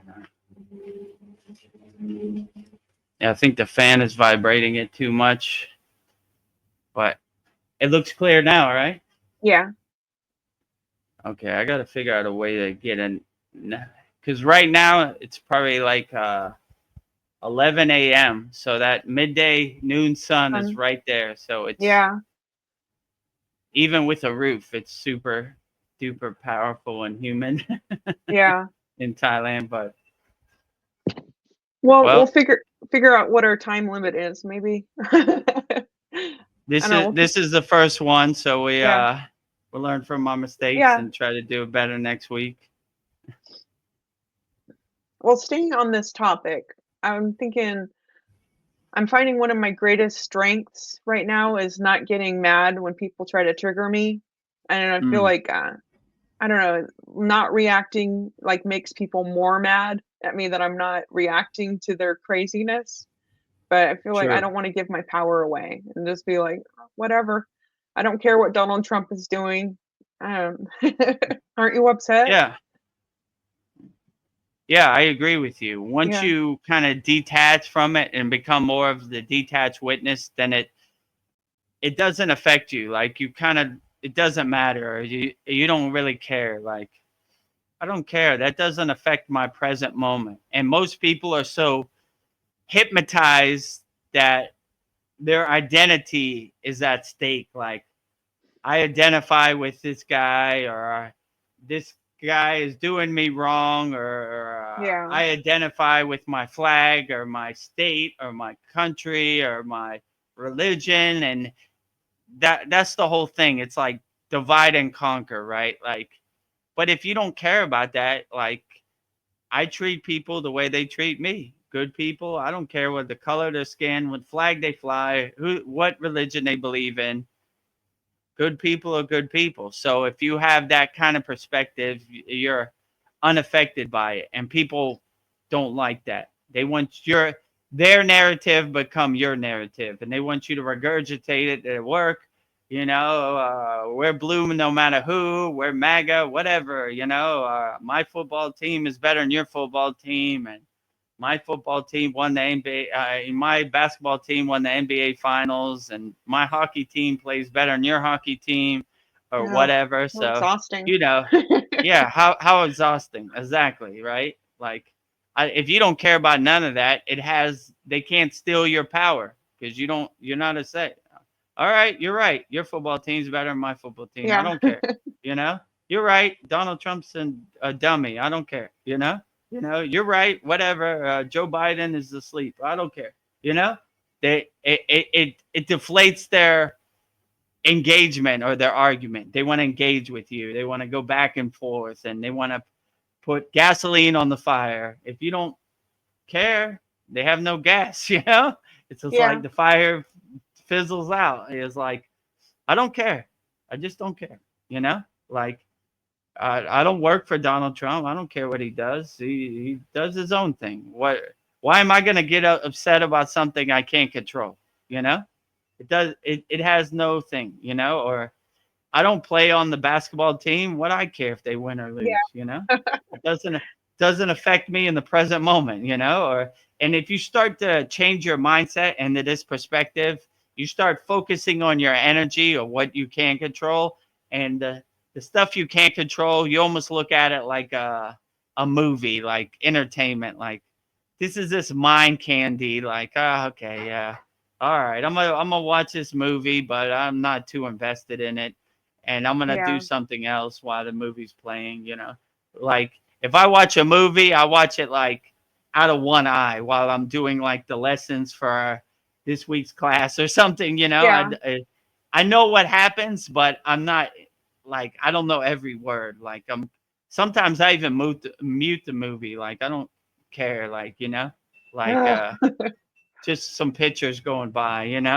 To Yeah. so if you kind of look at all this like a monkey show or a clown show, you just kind of enjoy it for the enjoyment it is, then it really doesn't affect you the way it usually would. Yeah, I don't know, something I notice about people is just like there's like everybody wants to feel like they're right, that their opinion's right, what they believe is right. And they get mad at you if you don't agree with them, or maybe I haven't formed an opinion, or I don't know. I like yeah, I just like I don't know. Like it's okay to say I don't know, but everybody thinks they're right. So In yoga, they say we live in equanimity. There is no right or wrong. yeah, Like, and we don't care either way. Like, what's the difference? Like, if you're right or wrong. Like, it's a silly thing to attach to. Like, I'm right, and my way or the highway or something like that. yeah, Like, okay, that's how you feel. That's good, but I'm not gonna let your perception become my perception, and I'm not gonna let your narrative become my narrative. I'm gonna use my own discernment. I'm gonna use my own judgment, yes, and I'm gonna come to my own conclusions. And if you don't like it, that's too bad. I'm a free bird. I'm in control of whatever I think. And, there's too much control out here anyway. So I am the king of my castle. I control whatever I do inside me as me, nobody else. And they hate that because you're not giving away your power. If you give away your power, they'll have your power. You yeah, don't give it away. Like, I can't be affected by any of this, right? I don't care, you know? So, and that's what they hate the most because their their their mind control games aren't working. I don't yeah, care, and so they have to get you invested or in a state of fear for you to attach to their narrative. If you don't care, you don't. They have no control. And they hate that. Their thing is control. I don't care. You're not scared of this disease that's killing millions of people? Nope. Does it even exist? I don't know. Not in my yeah, world, you know? What do you mean? I don't even want to talk to you. Why should I explain myself to you? You don't control anything over here. They hate that in Thailand. I yeah. say that all the time. I don't work for you. I don't work for you. They Oh, hate we when I can't say control that. you. Oh, they Ah, can't stand it. And yeah, it's basically like exposing them to the world.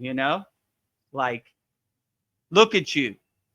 You think you control anything I do? Like, I'm sure the people in my village hate my statues, hate the fire. They hate everything I do. They gossip all about me. I don't care. Their energy does not affect me. yeah, So they hate that about me. Like, I don't care. You don't control yeah, anything over here. And if you have that perspective, the only person you should really listen to is people in your family and somebody at your work, right? Anybody who doesn't give you money or is in your family or your friends or loved ones, you shouldn't care at all. Just just be like, yeah, yeah, sure. You don't control anything over here. Why should I listen to you? Who cares? You know? Oh, yeah, your neighbor thinks your car looks bad. You need to wash your car. I don't work for you. Wash yeah, my car when I feel like it. yeah. You Yeah, can think what you want to well, think. wait a minute. Yeah, no. You need to do this. You should do this. Get away from those people, right? Do Yeah, whatever you want. Be free. Liberate yourself from other people's perspectives yeah, of you, like, who cares what they think? So yeah. yeah, it's Why do a we have to judge real everybody? Like, ugh, yeah, well, hurt people. yeah, People misery enjoys company. So if you're miserable, you want everybody to be miserable. I can't mm, have this Kriya yogi guy going around smiling when I hate my life. I gotta get him, yeah, you know? I gotta get him. yeah. Oh yeah. I gotta You, bring you you don't know down. you don't know anything about God. You're not even Buddhist. If you were Buddhist, you'd be in the temple. Yeah, Shut up. Shh. yeah. Believe what I I, believe. I don't even. It's to the point where I don't even talk. I just keep Yeah, walking. yeah. Like, Don't put your energy into that. I'm not even gonna waste no energy Your meteor attacks on my atmosphere did not affect me. I just keep walking. Like I don't even pretend. Like I know Thai and I know what they're saying, but I don't even engage. I don't tell them I know what they're saying. I don't want to get in a match because that's how they get you. Just Yeah. pretend like they don't even exist. Are you here?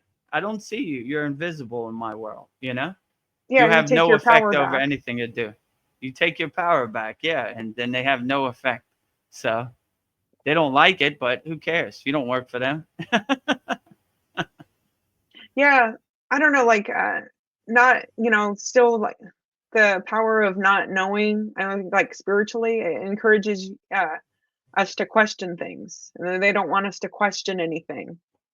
So I think, yeah, I don't know, but I'll figure it out on my own. I don't need to believe what you believe. I'm going to make my own, my own decisions on Yeah, this. Like, yeah.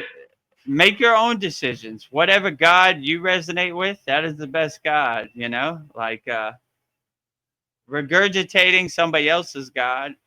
I mean, it's just just do whatever resonates with you. That is the best practice. Don't let yeah, somebody else's God become your God.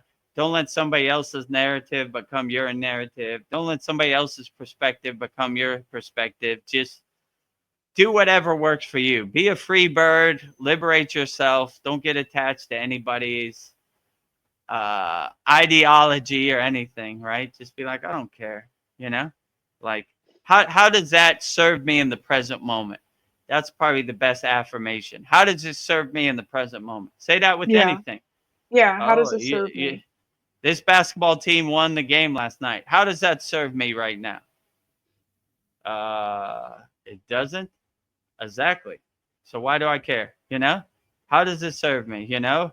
The aliens landed on my front lawn. That serves me because that has affected me in the present moment.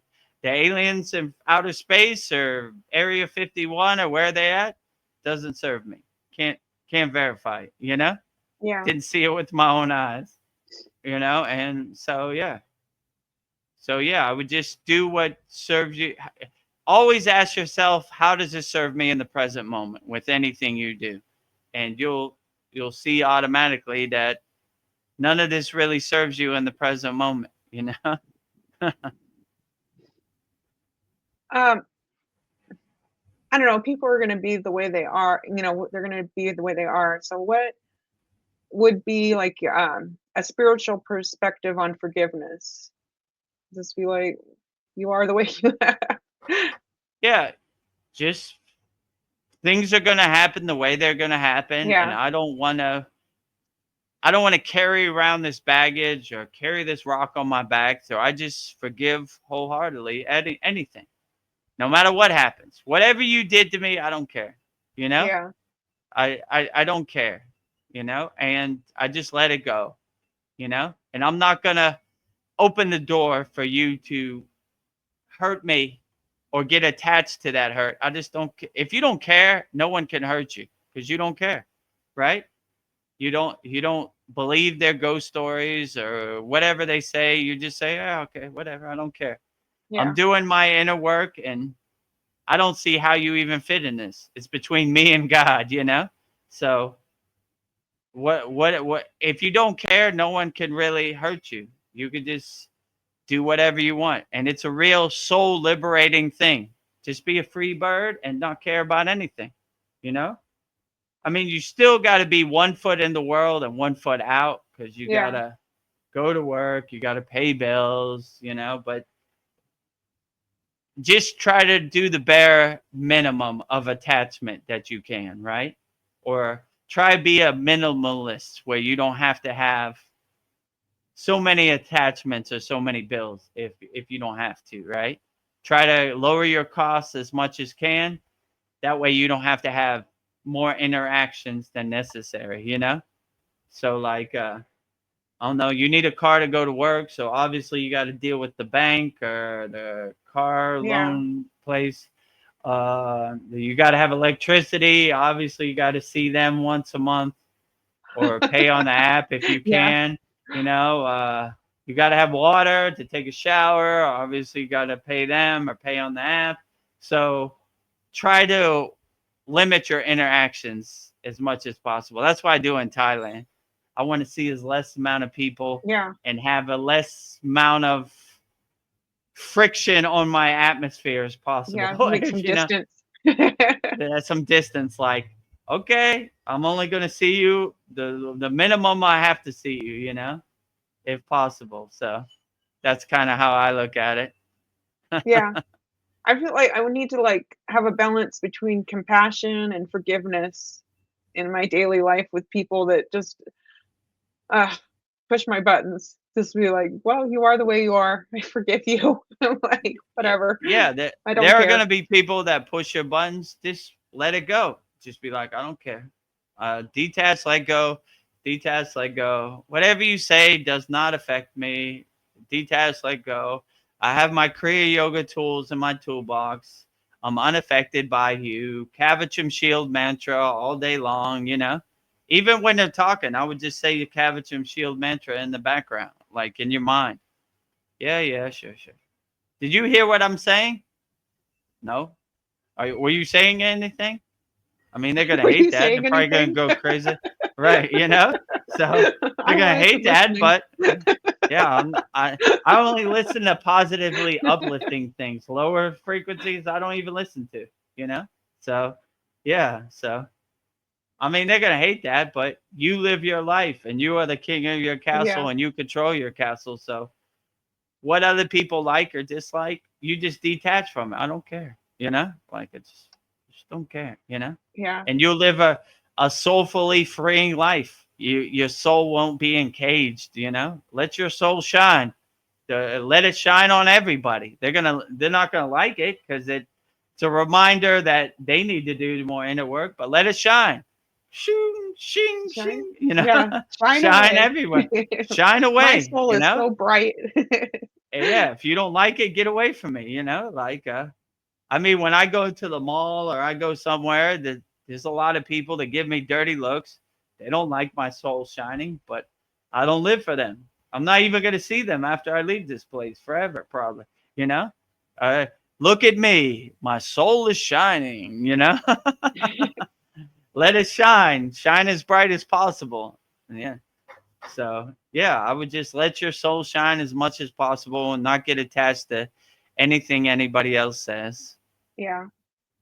Yeah, but it takes some work because your whole life you've been conditioned and distracted your whole life. So it's gonna take some work to let go of all those attachments and all that baggage you've been carrying around. Throw out Definitely. all that trash, but once you do it, it's soulfully freeing. I mean, when I go out in the world, I feel Oh. totally liberated. I enjoy myself, you know. I have a limited amount of interactions as possible and I Yeah. just do whatever I like, if you know what I'm saying. Yeah. I go where I want, I do what I want. I don't have no boss. I don't answer to nobody. I do whatever I want, Yeah. you know. I'm You're sure kind of people like don't like it. Go ahead. I was gonna say you're kind of like access denied. I No mean, I don't entry. even I don't even need their access, you know, Yeah. like what yeah, that's another thing. What I need you for? Yeah. Well, they're always trying to make a case of something you need, but Yeah. if you know happiness is inside you as you already have all the happiness you need. You just realize it, you unlock it, and you live a long, happy life. When you're looking for happiness in other people, then you're kind of making a mistake. You're kind of depending on somebody to do what you want for you to feel a certain way. But if you feel happy already inside you, you don't really need anybody, you know?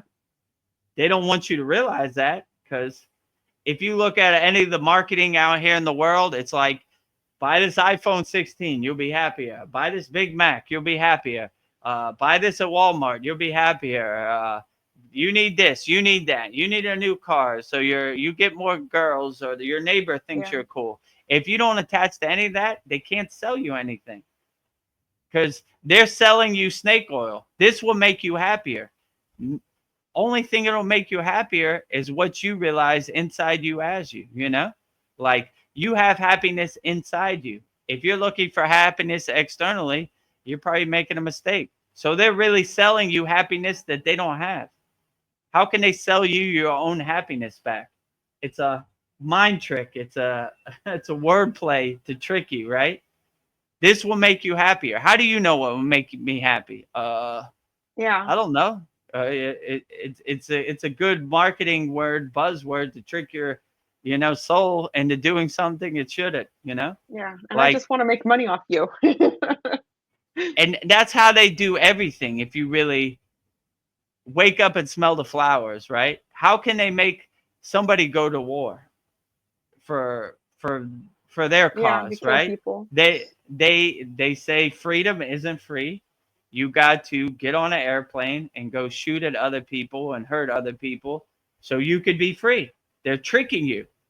But if you realize freedom is free and you just sit on the side of your bed and close your eyes and you're free as possible, they can't get you to do what they want.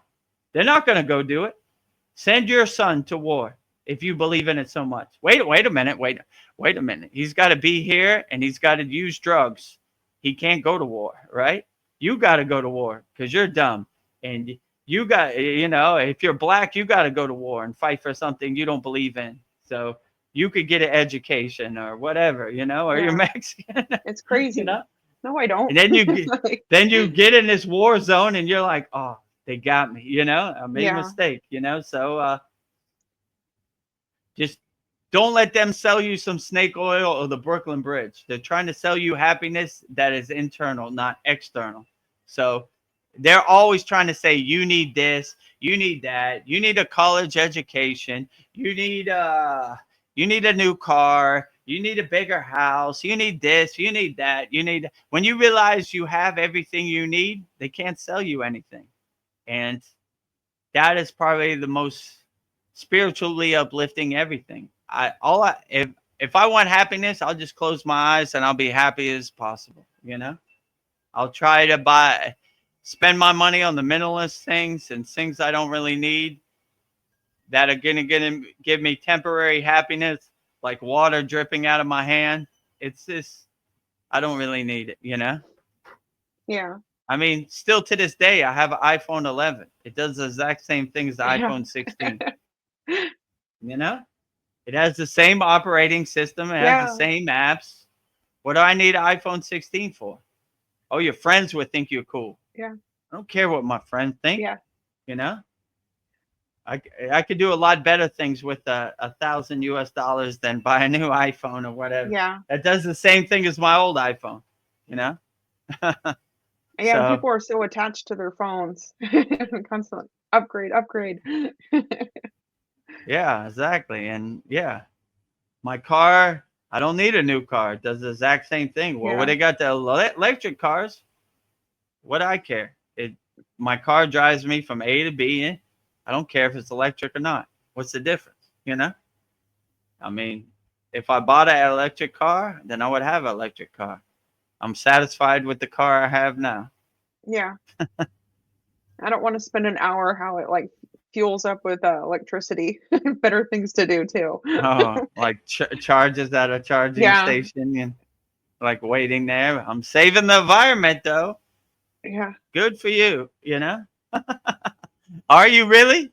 Yeah. Where do you think this electricity comes from? Yeah. I don't They know. make that Well, battery. yeah, coal plant. Yeah, there's some slaves in Congo mining the cobalt. So you could have a battery on your iPhone or you could have a battery in your electric car. Yeah. So same thing. Oh, Mariana says she agrees with Paul. So I guess the Boy Scout motto. Yeah, Yeah. be prepared so you don't have to get prepared. So if you use your discernment and your discrimination to think maybe I should get some more water, probably go get some more water. Yeah. get some canned beans and some canned food just in case. I mean, you could eat it later anyway. All right, false alarm. Eating my canned beans tonight. Yeah. So my husband, he got mad at me. It was about the LA riots in California, and he's like, "Aren't you upset? It really concerns me that you're not upset about this. I'm really worried and scared." I'm like, "No, there's nothing I can do about it." And I don't know. And Right. he's like, "Do you even know what's going on in the world?" I'm like, "Yeah." And if I'm aware, and if I need to prepare, I will prepare. But it was just an Okay. insane conversation. How far do But you live from Los Angeles? like 6 hours. Yeah, exactly. So how does worrying about what happens in Los Angeles affect you? Yeah, like My he's a my own brother lives in Santa Monica. I called him about it. He said that's yeah, downtown LA. It's a small place. Like it's this one road. It's doesn't affect me at all. I have seen yeah, nothing of it. So it's like if people in LA aren't concerned about it, why should you be concerned about it? But it's a good wake up call to see that a lot of people are attached to this and they run the same playbook on you every time. And everybody still to this day in 2025 is attaching to it. Like it's time to wake up, people. You know what I'm saying? They're running the same playbook over and over on you, and you're still doing the same thing. Pivot, change course, right? These yes, people don't care about us. If I lower myself and attach to their narrative, they got what they want. I'm in their movie. I don't want to be in their movie. I don't care. It's 6 hours away from me. If people in Los Angeles aren't concerned with it, why should I be concerned with it? And just look at it that way. It concerns me that you don't care. yes. He's like, That's a pretty good one, right? Like, so I'm doing the right inner work and you're doing the wrong inner work and you're concerned about me. I'm concerned about you that you're attached to something 6 hours away that people in Los Angeles aren't even worried about, you know? Like, yeah. And then he was mad that I didn't get upset, that he was getting upset. It was just like, yeah. Well, that's the classic ego play, right? Like, why are you not concerned? Because yes, I'm vibrating on a higher frequency and all this mainstream media doesn't concern me anymore. yeah. I don't care, like so Go away, uh fly. Like, I'm going to bed. yeah, See you later. Have a good night. yeah. Have a good night. Like, So sweet dreams. yeah, so like you begin to see like and it's concerning for me too that there's still some outliers out there who even during the C word hasn't even woken up. They run the same play. Lucy pulls the football over and over and over, and you still try to kick the football. Please do not try to kick the football again. Pivot, change course. They don't care about us.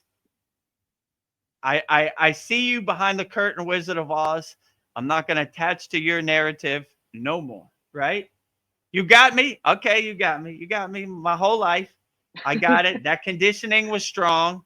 That hypnotism was strong. Me too, me included, right? Till I got on the path to Kriya Yoga, I was America #1.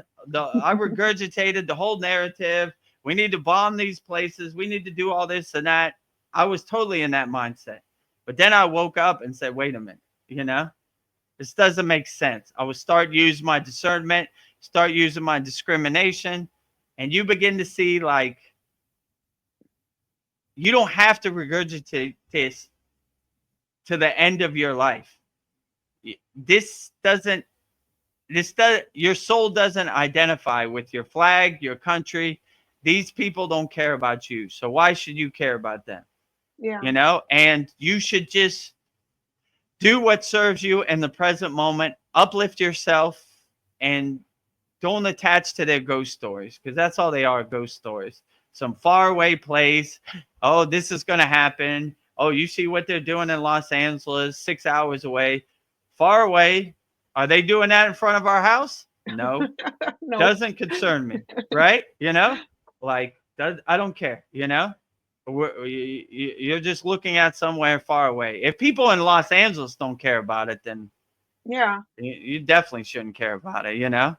So, yeah, and just do the best you can, be the best person you can, and you'll be surprised. Once you start detaching from other people's perceptions and stop regurgitating what other people say, then you're really free your soul. And I tell you right now, I live in I'm a free bird. I'm not in nobody's cage. I don't care what no one thinks. I do whatever I want. And Yeah. it's so soulfully freeing, right? I don't care Oh, about you. I don't work for you. I don't work for any of you people. You know, I don't care. Whatever, right? You know? So free your soul. It's pretty easy. Just don't care, you know? I mean, to yeah. make a long story short, just don't care. I don't care. How does this always have the affirmation? How does this serve me in the present moment? And you'll really see none of it serves you in the present moment. How does whatever they're doing in Los Angeles serve me in the present moment? It doesn't. Are they throwing rocks outside my house? No. No. Doesn't serve me in the present moment, you know? How does whatever is happening in Ukraine or Israel serve me in the present moment? It doesn't. I don't see no warships. I don't see no bombs. Doesn't serve me in the present moment. So if you Yeah. start changing your mindset into what serves you in the present moment, and you make that your affirmation on everything, how does this serve me in the present moment? You know, you'll really start freeing your soul and start liberating your soul and not getting attached to anybody else's narrative. Yeah. And that's what they hope you don't do. But Vedgurudev's here to help you. Yeah. I So don't care. I'm letting this go. I'm Dropping letting it. it go. I don't care.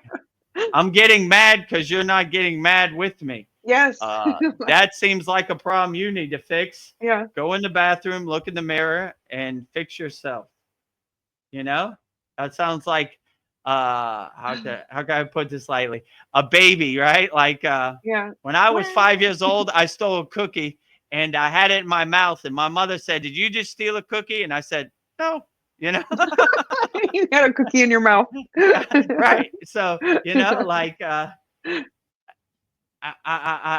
you know, people, misery enjoys company, right? So people who are miserable and attached to that narrative and a lower state of depression and oh my God, you see what they're doing on the news? It's so crazy. Wow, yeah, blah, blah, blah, blah. You know, they want other people to go down that rabbit hole with them. Don't be one of those people. Say, nope, doesn't serve me in the present moment. And they will seem foolish if you really tell them intellectually. This place is 6 hours away. I know people in Los Angeles who don't even care about it. They are in that city. We are 6 hours away. How does this affect us in the present moment? I can't talk to you. You don't Yeah. understand. All right, whatever. You know? Yeah. That's Getting always worried their about things argument. that haven't even happened yet. I'm like, Right, exactly. Like my guru always used to say, future is imagination, the past is this memory. We stay anchored in the present moment. So who knows what's going to happen in the future? I'm not even worried about it. I'm just trying to be the best person I could be in the present moment. yeah. Mariana, she said I gotta go. My daughter needs to sleep and she's not. LOL. Love you guys. Bye, Yeah, I guys. understand that. Love you too, Marianne. Have a good night. Sweet dreams. Yes.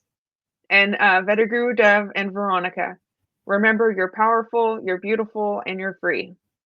Yes, I I am like how beautiful and that free. sounds. That's a good information. I am powerful, I am beautiful, and I am free. Yes. That's a great affirmation. And Say so that are over you, and over Mariana. till you feel that in the state. So are you, Mariana. Mariana, you are powerful, you are beautiful, and you are free. No matter what they tell you. Yes. Thank you, Keep Mais. that as affirmation. So everybody watching this, that's your affirmation. I am powerful, I am I am, beautiful, and I am free. Recite that as much as yeah, you want.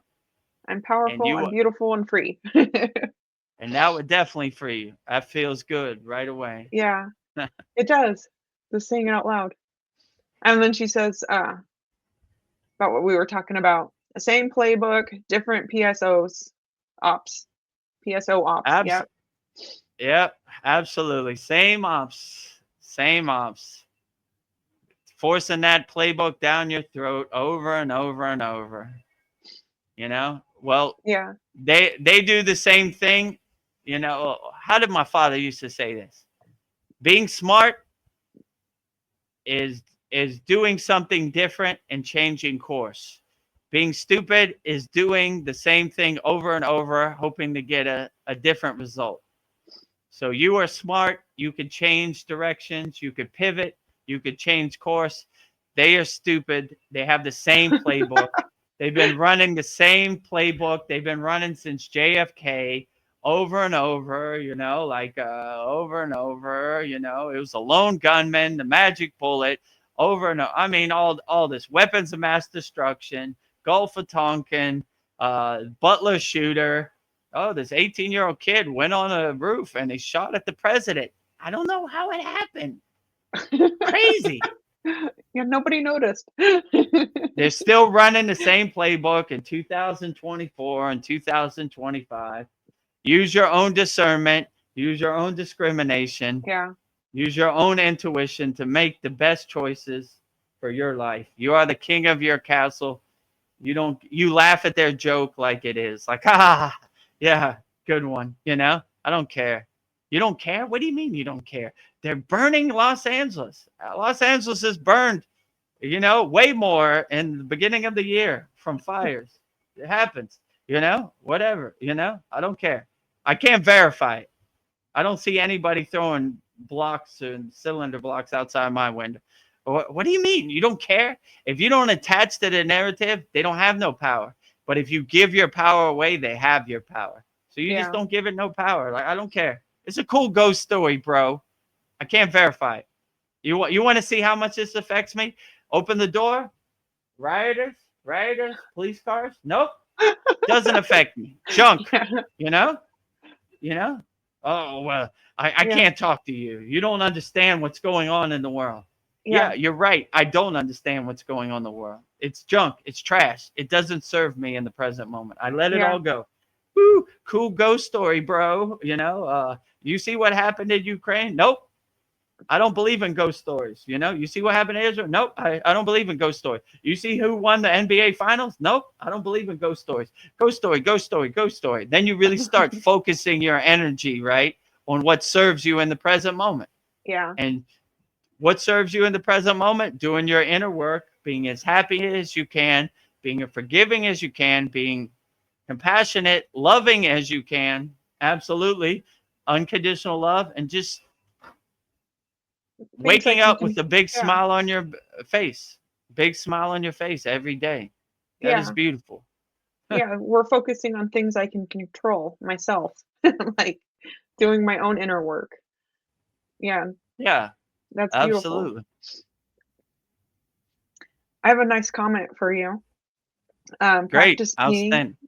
He says, God bless, brother. This full moon is especially auspicious for you. That's nice. Outstanding. Yeah. God bless you too, my brother. Practice being. I'm glad the full moon is especially auspicious for me. We did a great holy yagna fire last night, honoring all our ascended masters, all our deities, all our devis, burning up all of our Kriya Yoga School members' problems in the holy yagna fire. Actually, let's play that video, Veronica. Okay. So I think our brother Tony Koo from Sacramento, California, USA, public. Burn in the Yagna holy fire. Burn away all subconscious beliefs, programs that no longer serve me. I have no longer identify or attached to any past beliefs. Lack, unworthiness, guilt, fear, judgment, past ego, attachments, doubt, negativity, and resistance. Burning all Tony's problems in the holy Yagna fire. Jyoti, Jyoti, Jyoti, Soyam, Jyoti, Jyoti, Jyoti, Param, Swaha. Next. So that is the benefit you get from joining our Kriya Yoga School Masterclass. All of our members send in their problems, and we watch them all go up in smoke in the holy Yagna fire, which was a couple hours ago, and in the full moon. So, yeah, we burned up all of our members' problems in the holy Yagna fire. So, no longer serves us. which is perfect segue from what we were talking about before. Yes. Whatever don't serve you, burn it up. Let Burn it it go. up, detach, let go, let it all go, get rid of it. No need to carry around this trash no more, these distractions, this baggage. Travel light, my friend, you know. Yeah, and all that stuff just weighs you down. It feels good when your soul feels lighter. You don't have all that thought chaos in you. Absolutely. And you realize you don't need it. How does it serve you? Yeah, How does it uplift you in the present moment? So anything that doesn't serve you or anything you don't need, just let it go. Who cares? I always say, who cares what Kim Kardashian wears to the Grammys? How does that serve you? How does that uplift you in the present moment? It doesn't. It's just junk. Let it go. It doesn't care. Who cares? Let it go. yeah, Detach, let go. Detach, let go. Detach, let go. Detach. yeah. Every day I'm detaching and letting go. Getting I lighter and just saw lighter. I just saw I did. another I think I saw a butterfly little right here. spark. Yeah, saw a little Yeah. movement. Oh, they're all around today. Cool. Wow, the butterflies are out. Wow. But that's a perfect example. When you look for the butterfly, nowhere to be Yeah, seen. When you're not paying attention, they're all around. So just let it happen the way it should happen. Let it flow freely. No expectations. so this is kind of a simple question, but I don't know, it's kind of complex, but how does it happen that I become more spiritual through practicing Kriya Yoga? Because it seems, crazy that doing this practice would make me more spiritual. You start to cleanse your body and purify your body by doing the practices, and you start to clear your blockages, your resistance, your obstacles by doing the bija mantras, just doing the practice. It kind of is like you said, like a gym for your soul. It lets your soul kind of shine, right?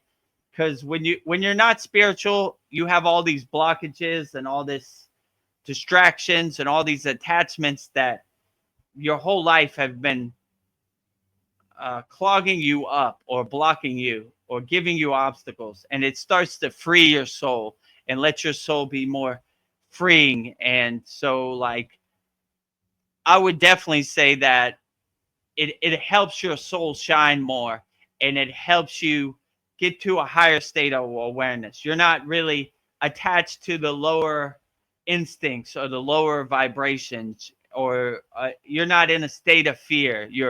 You uplift your vibration, and naturally you become in a state of fearlessness, and you become in a state of oneness with divine connection with the Mm, universe.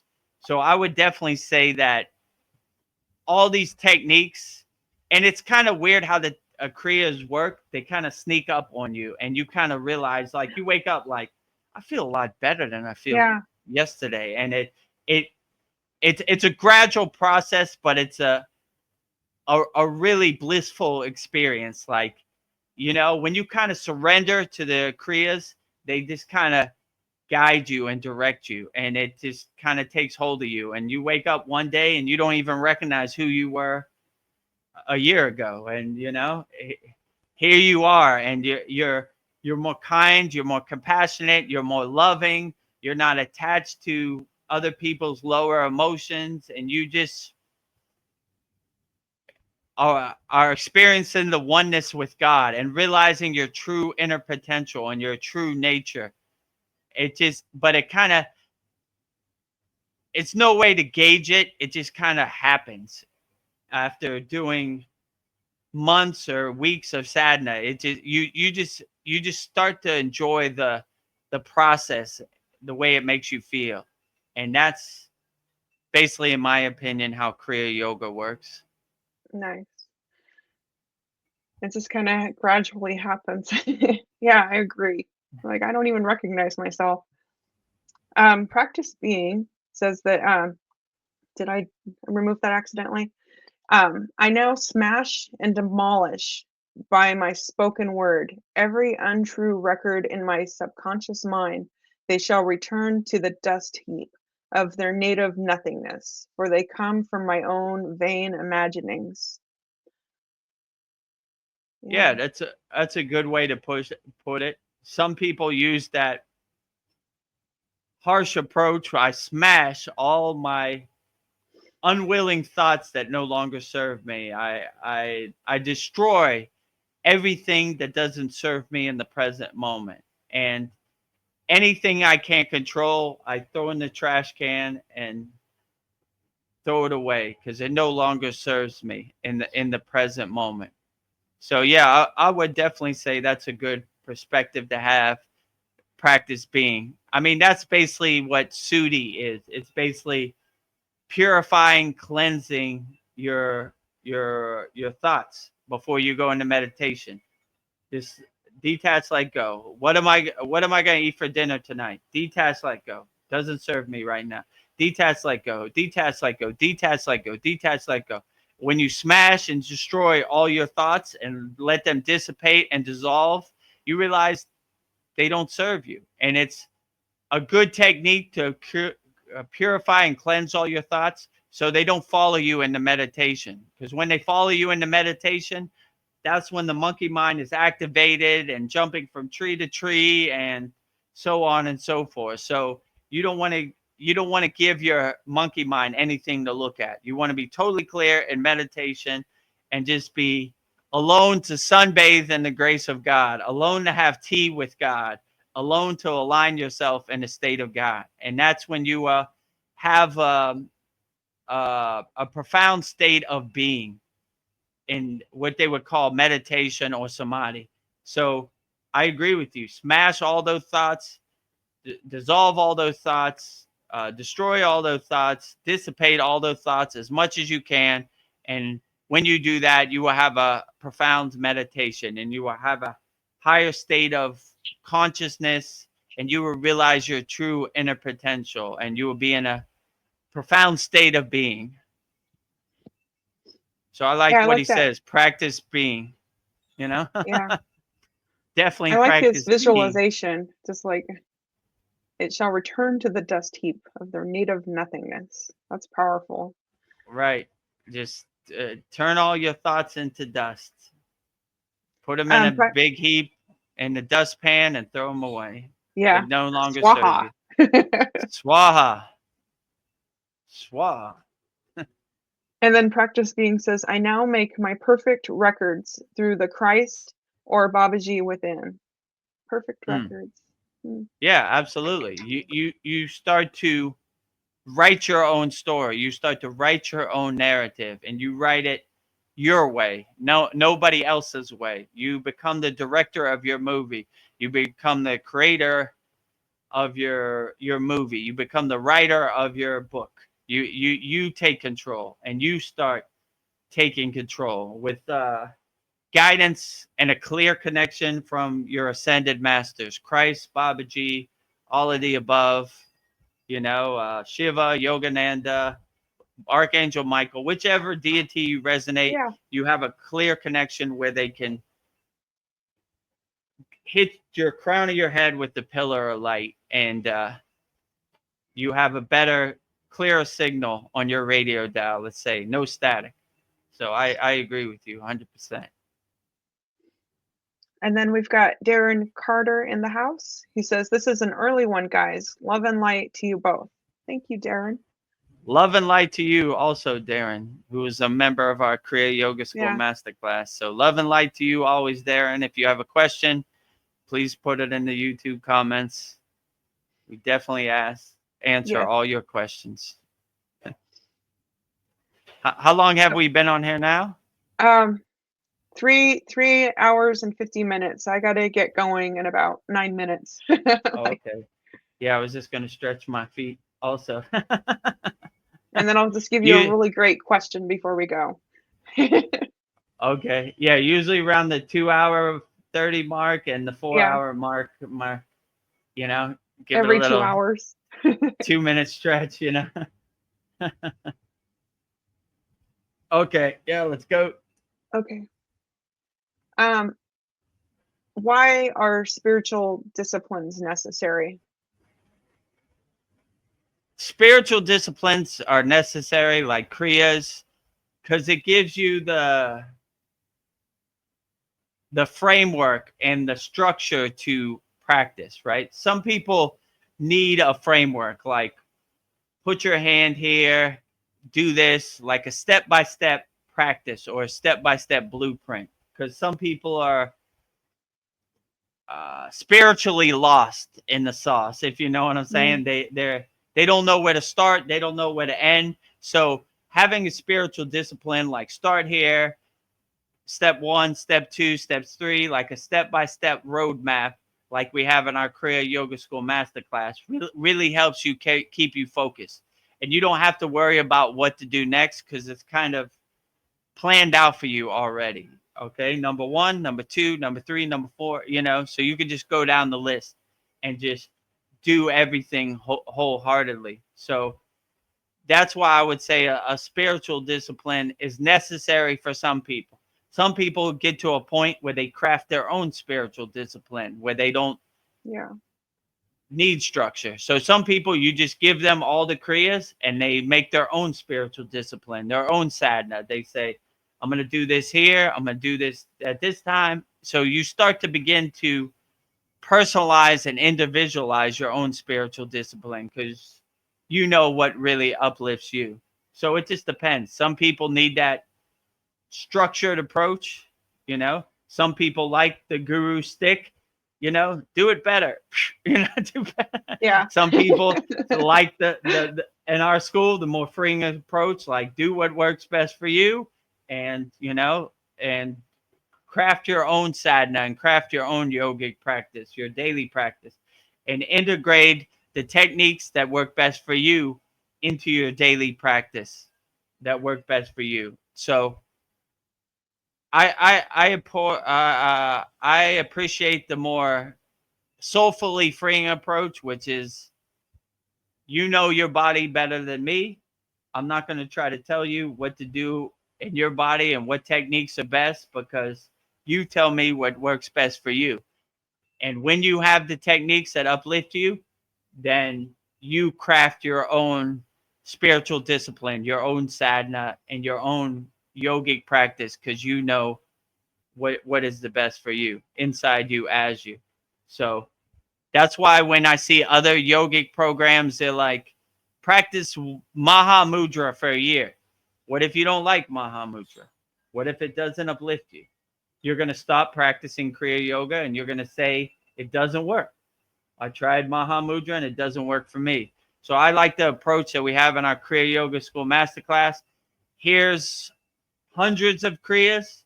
Do the ones that work best for you. And you will be the creator of your own spiritual discipline, your own sadhana, your own yogic practice, because you know what works best for you.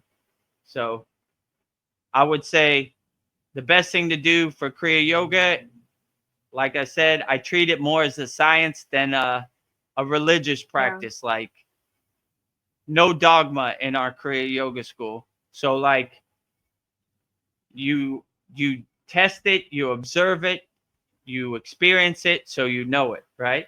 I can't tell you Kriya Yoga works if you know it, right? Like, none of our members, we can't tell them that Kriya Yoga is a joke or it's fake or it's not authentic, because they know it works. They experience it, right?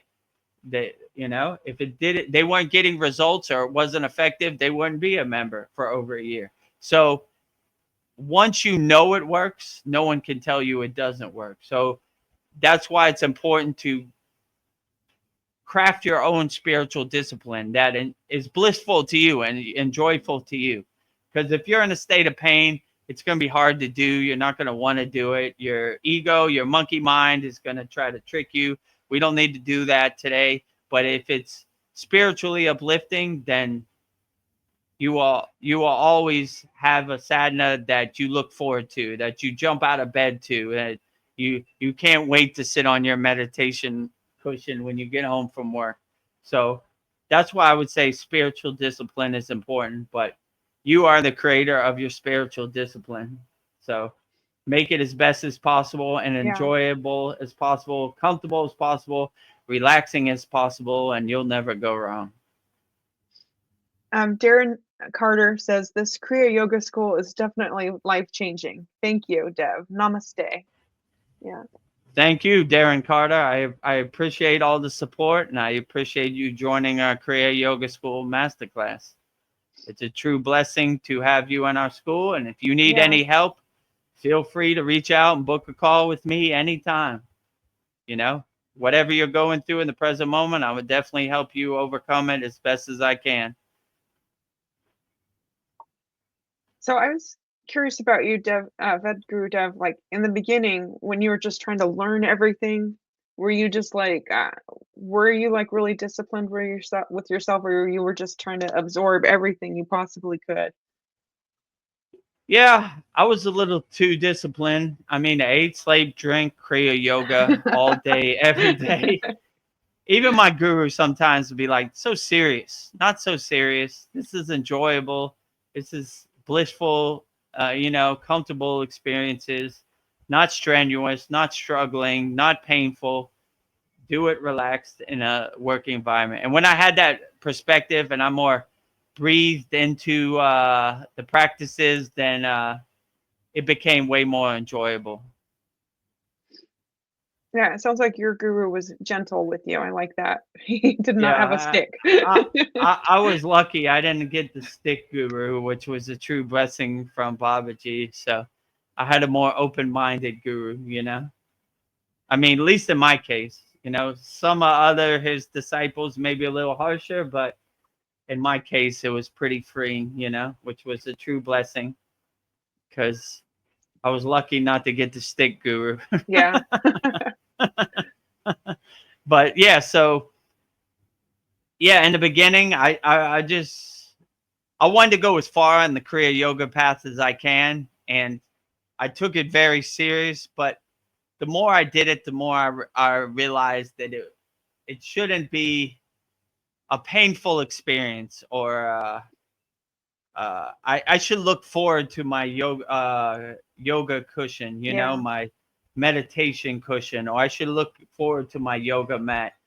It shouldn't be a chore. It shouldn't be like exercise, like today is the full wheel pose. Oh my God, no, I can't do it. Ugh. You know. And I say, woo, you should jump out of bed. Woo, full wheel pose today. I can't wait. So when I started changing my perspective and I started had that mindset, things started to really change more. But yeah, in the beginning, I was one of those strict, diehard Kriya yogis, right? Like I can't eat meat. It's Yogananda said not eat meat, or whatever, Yeah. I can't eat sweets. It's against the rules of Kriya yoga, or I can't you can't do this, you can't do that, Yeah. it's Fear. Kriya yoga is serious business. It's very serious business. And then the more I started doing it, the more I saw that that wasn't true. It should be a more blissful, relaxed, enjoyable experience, not a harsh, I Yeah, don't let know, go a little bit. painful, struggling experience, right? If you struggle, it blocks the flow of prana, or you're in pain, it blocks the flow of prana. So you never want to block the flow of prana. You always want your prana to flow freely. So that would probably be my best perspective, I would say. But yeah, I mean, it happens to all of us. So hopefully I can catch all of our students before they get into that mindset, or if they're already in that mindset, break down that mindset. So just make it a blissful, happy experience. Anything you do, I would say, and be mindful and have everything become your daily sadhana practice. Integrate it into your daily life.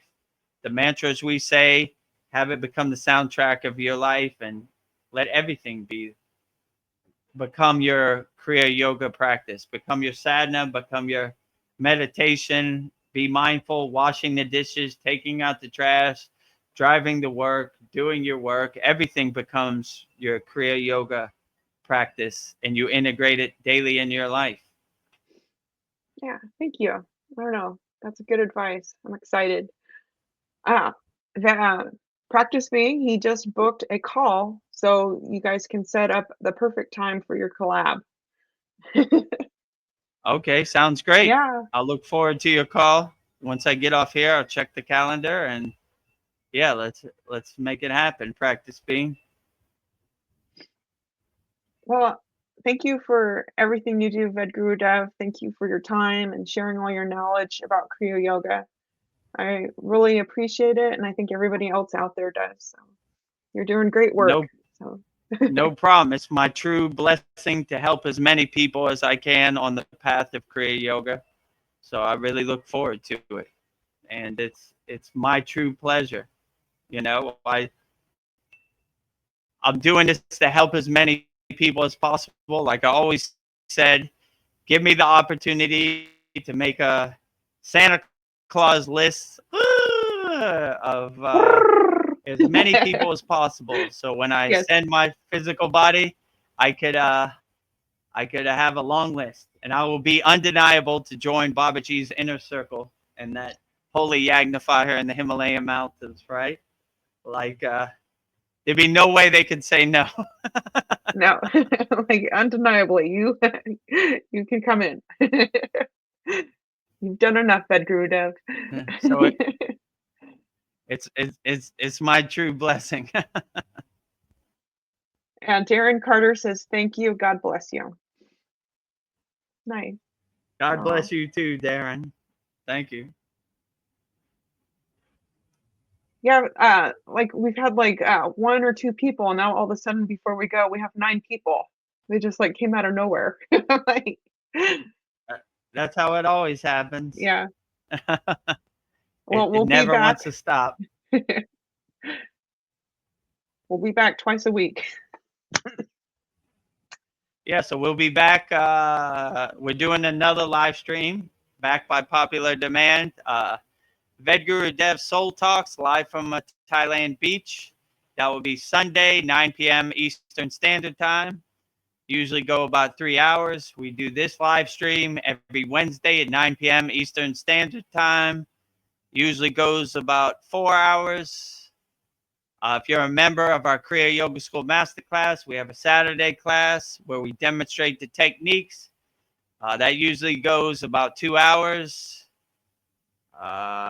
Yeah, and every month we have a full moon and a new moon, Holy Yagnifier, which we just did a couple hours ago for the full moon, June 11th, right there. So, yeah, make sure you subscribe, Vedagurudev YouTube channel right here, and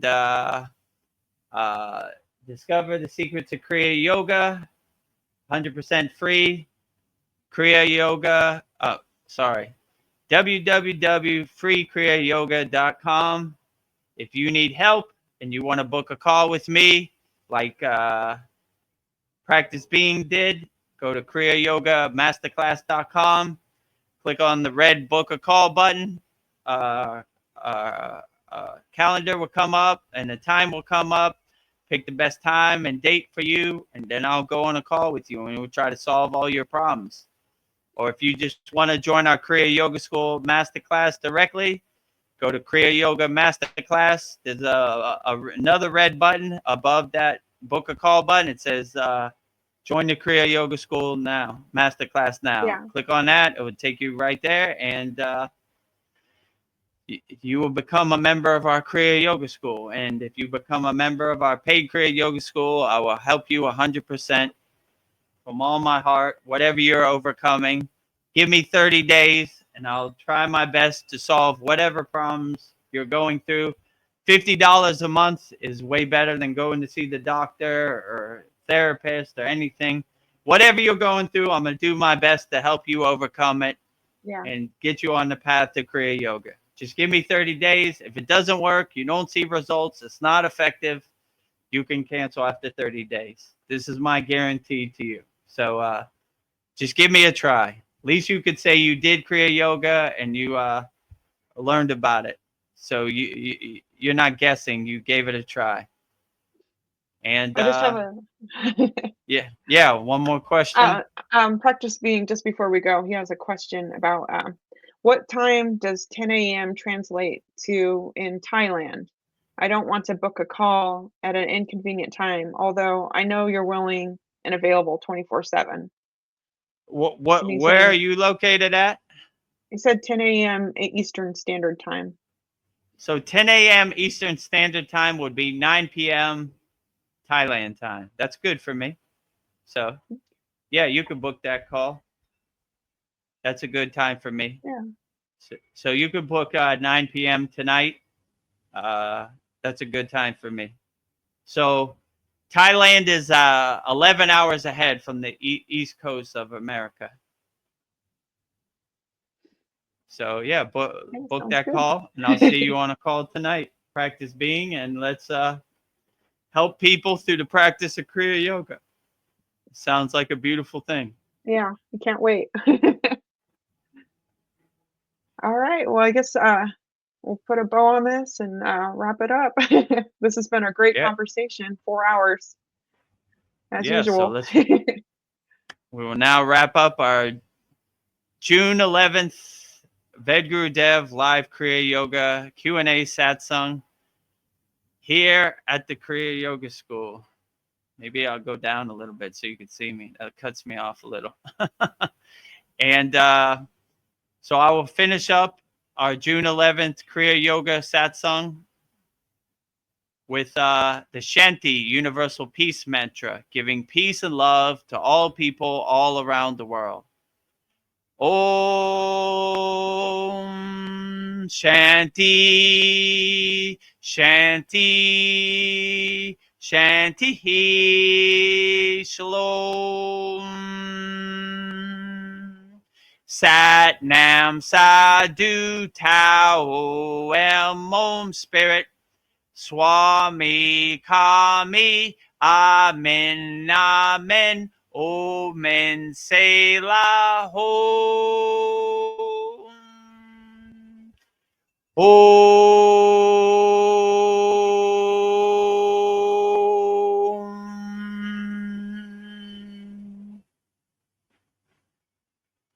I didn't know how much emotional pain I was carrying until Kriya Yoga helped me face it and release it. It is gentle, but it goes deep. If you're dealing with emotional wounds, anxiety, or old trauma, this practice could help you come back to your center. Book a free call at kriyayogamasterclass.com or join my free school at freekriyayogamasterclass.com. Kriya Babaji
Babaji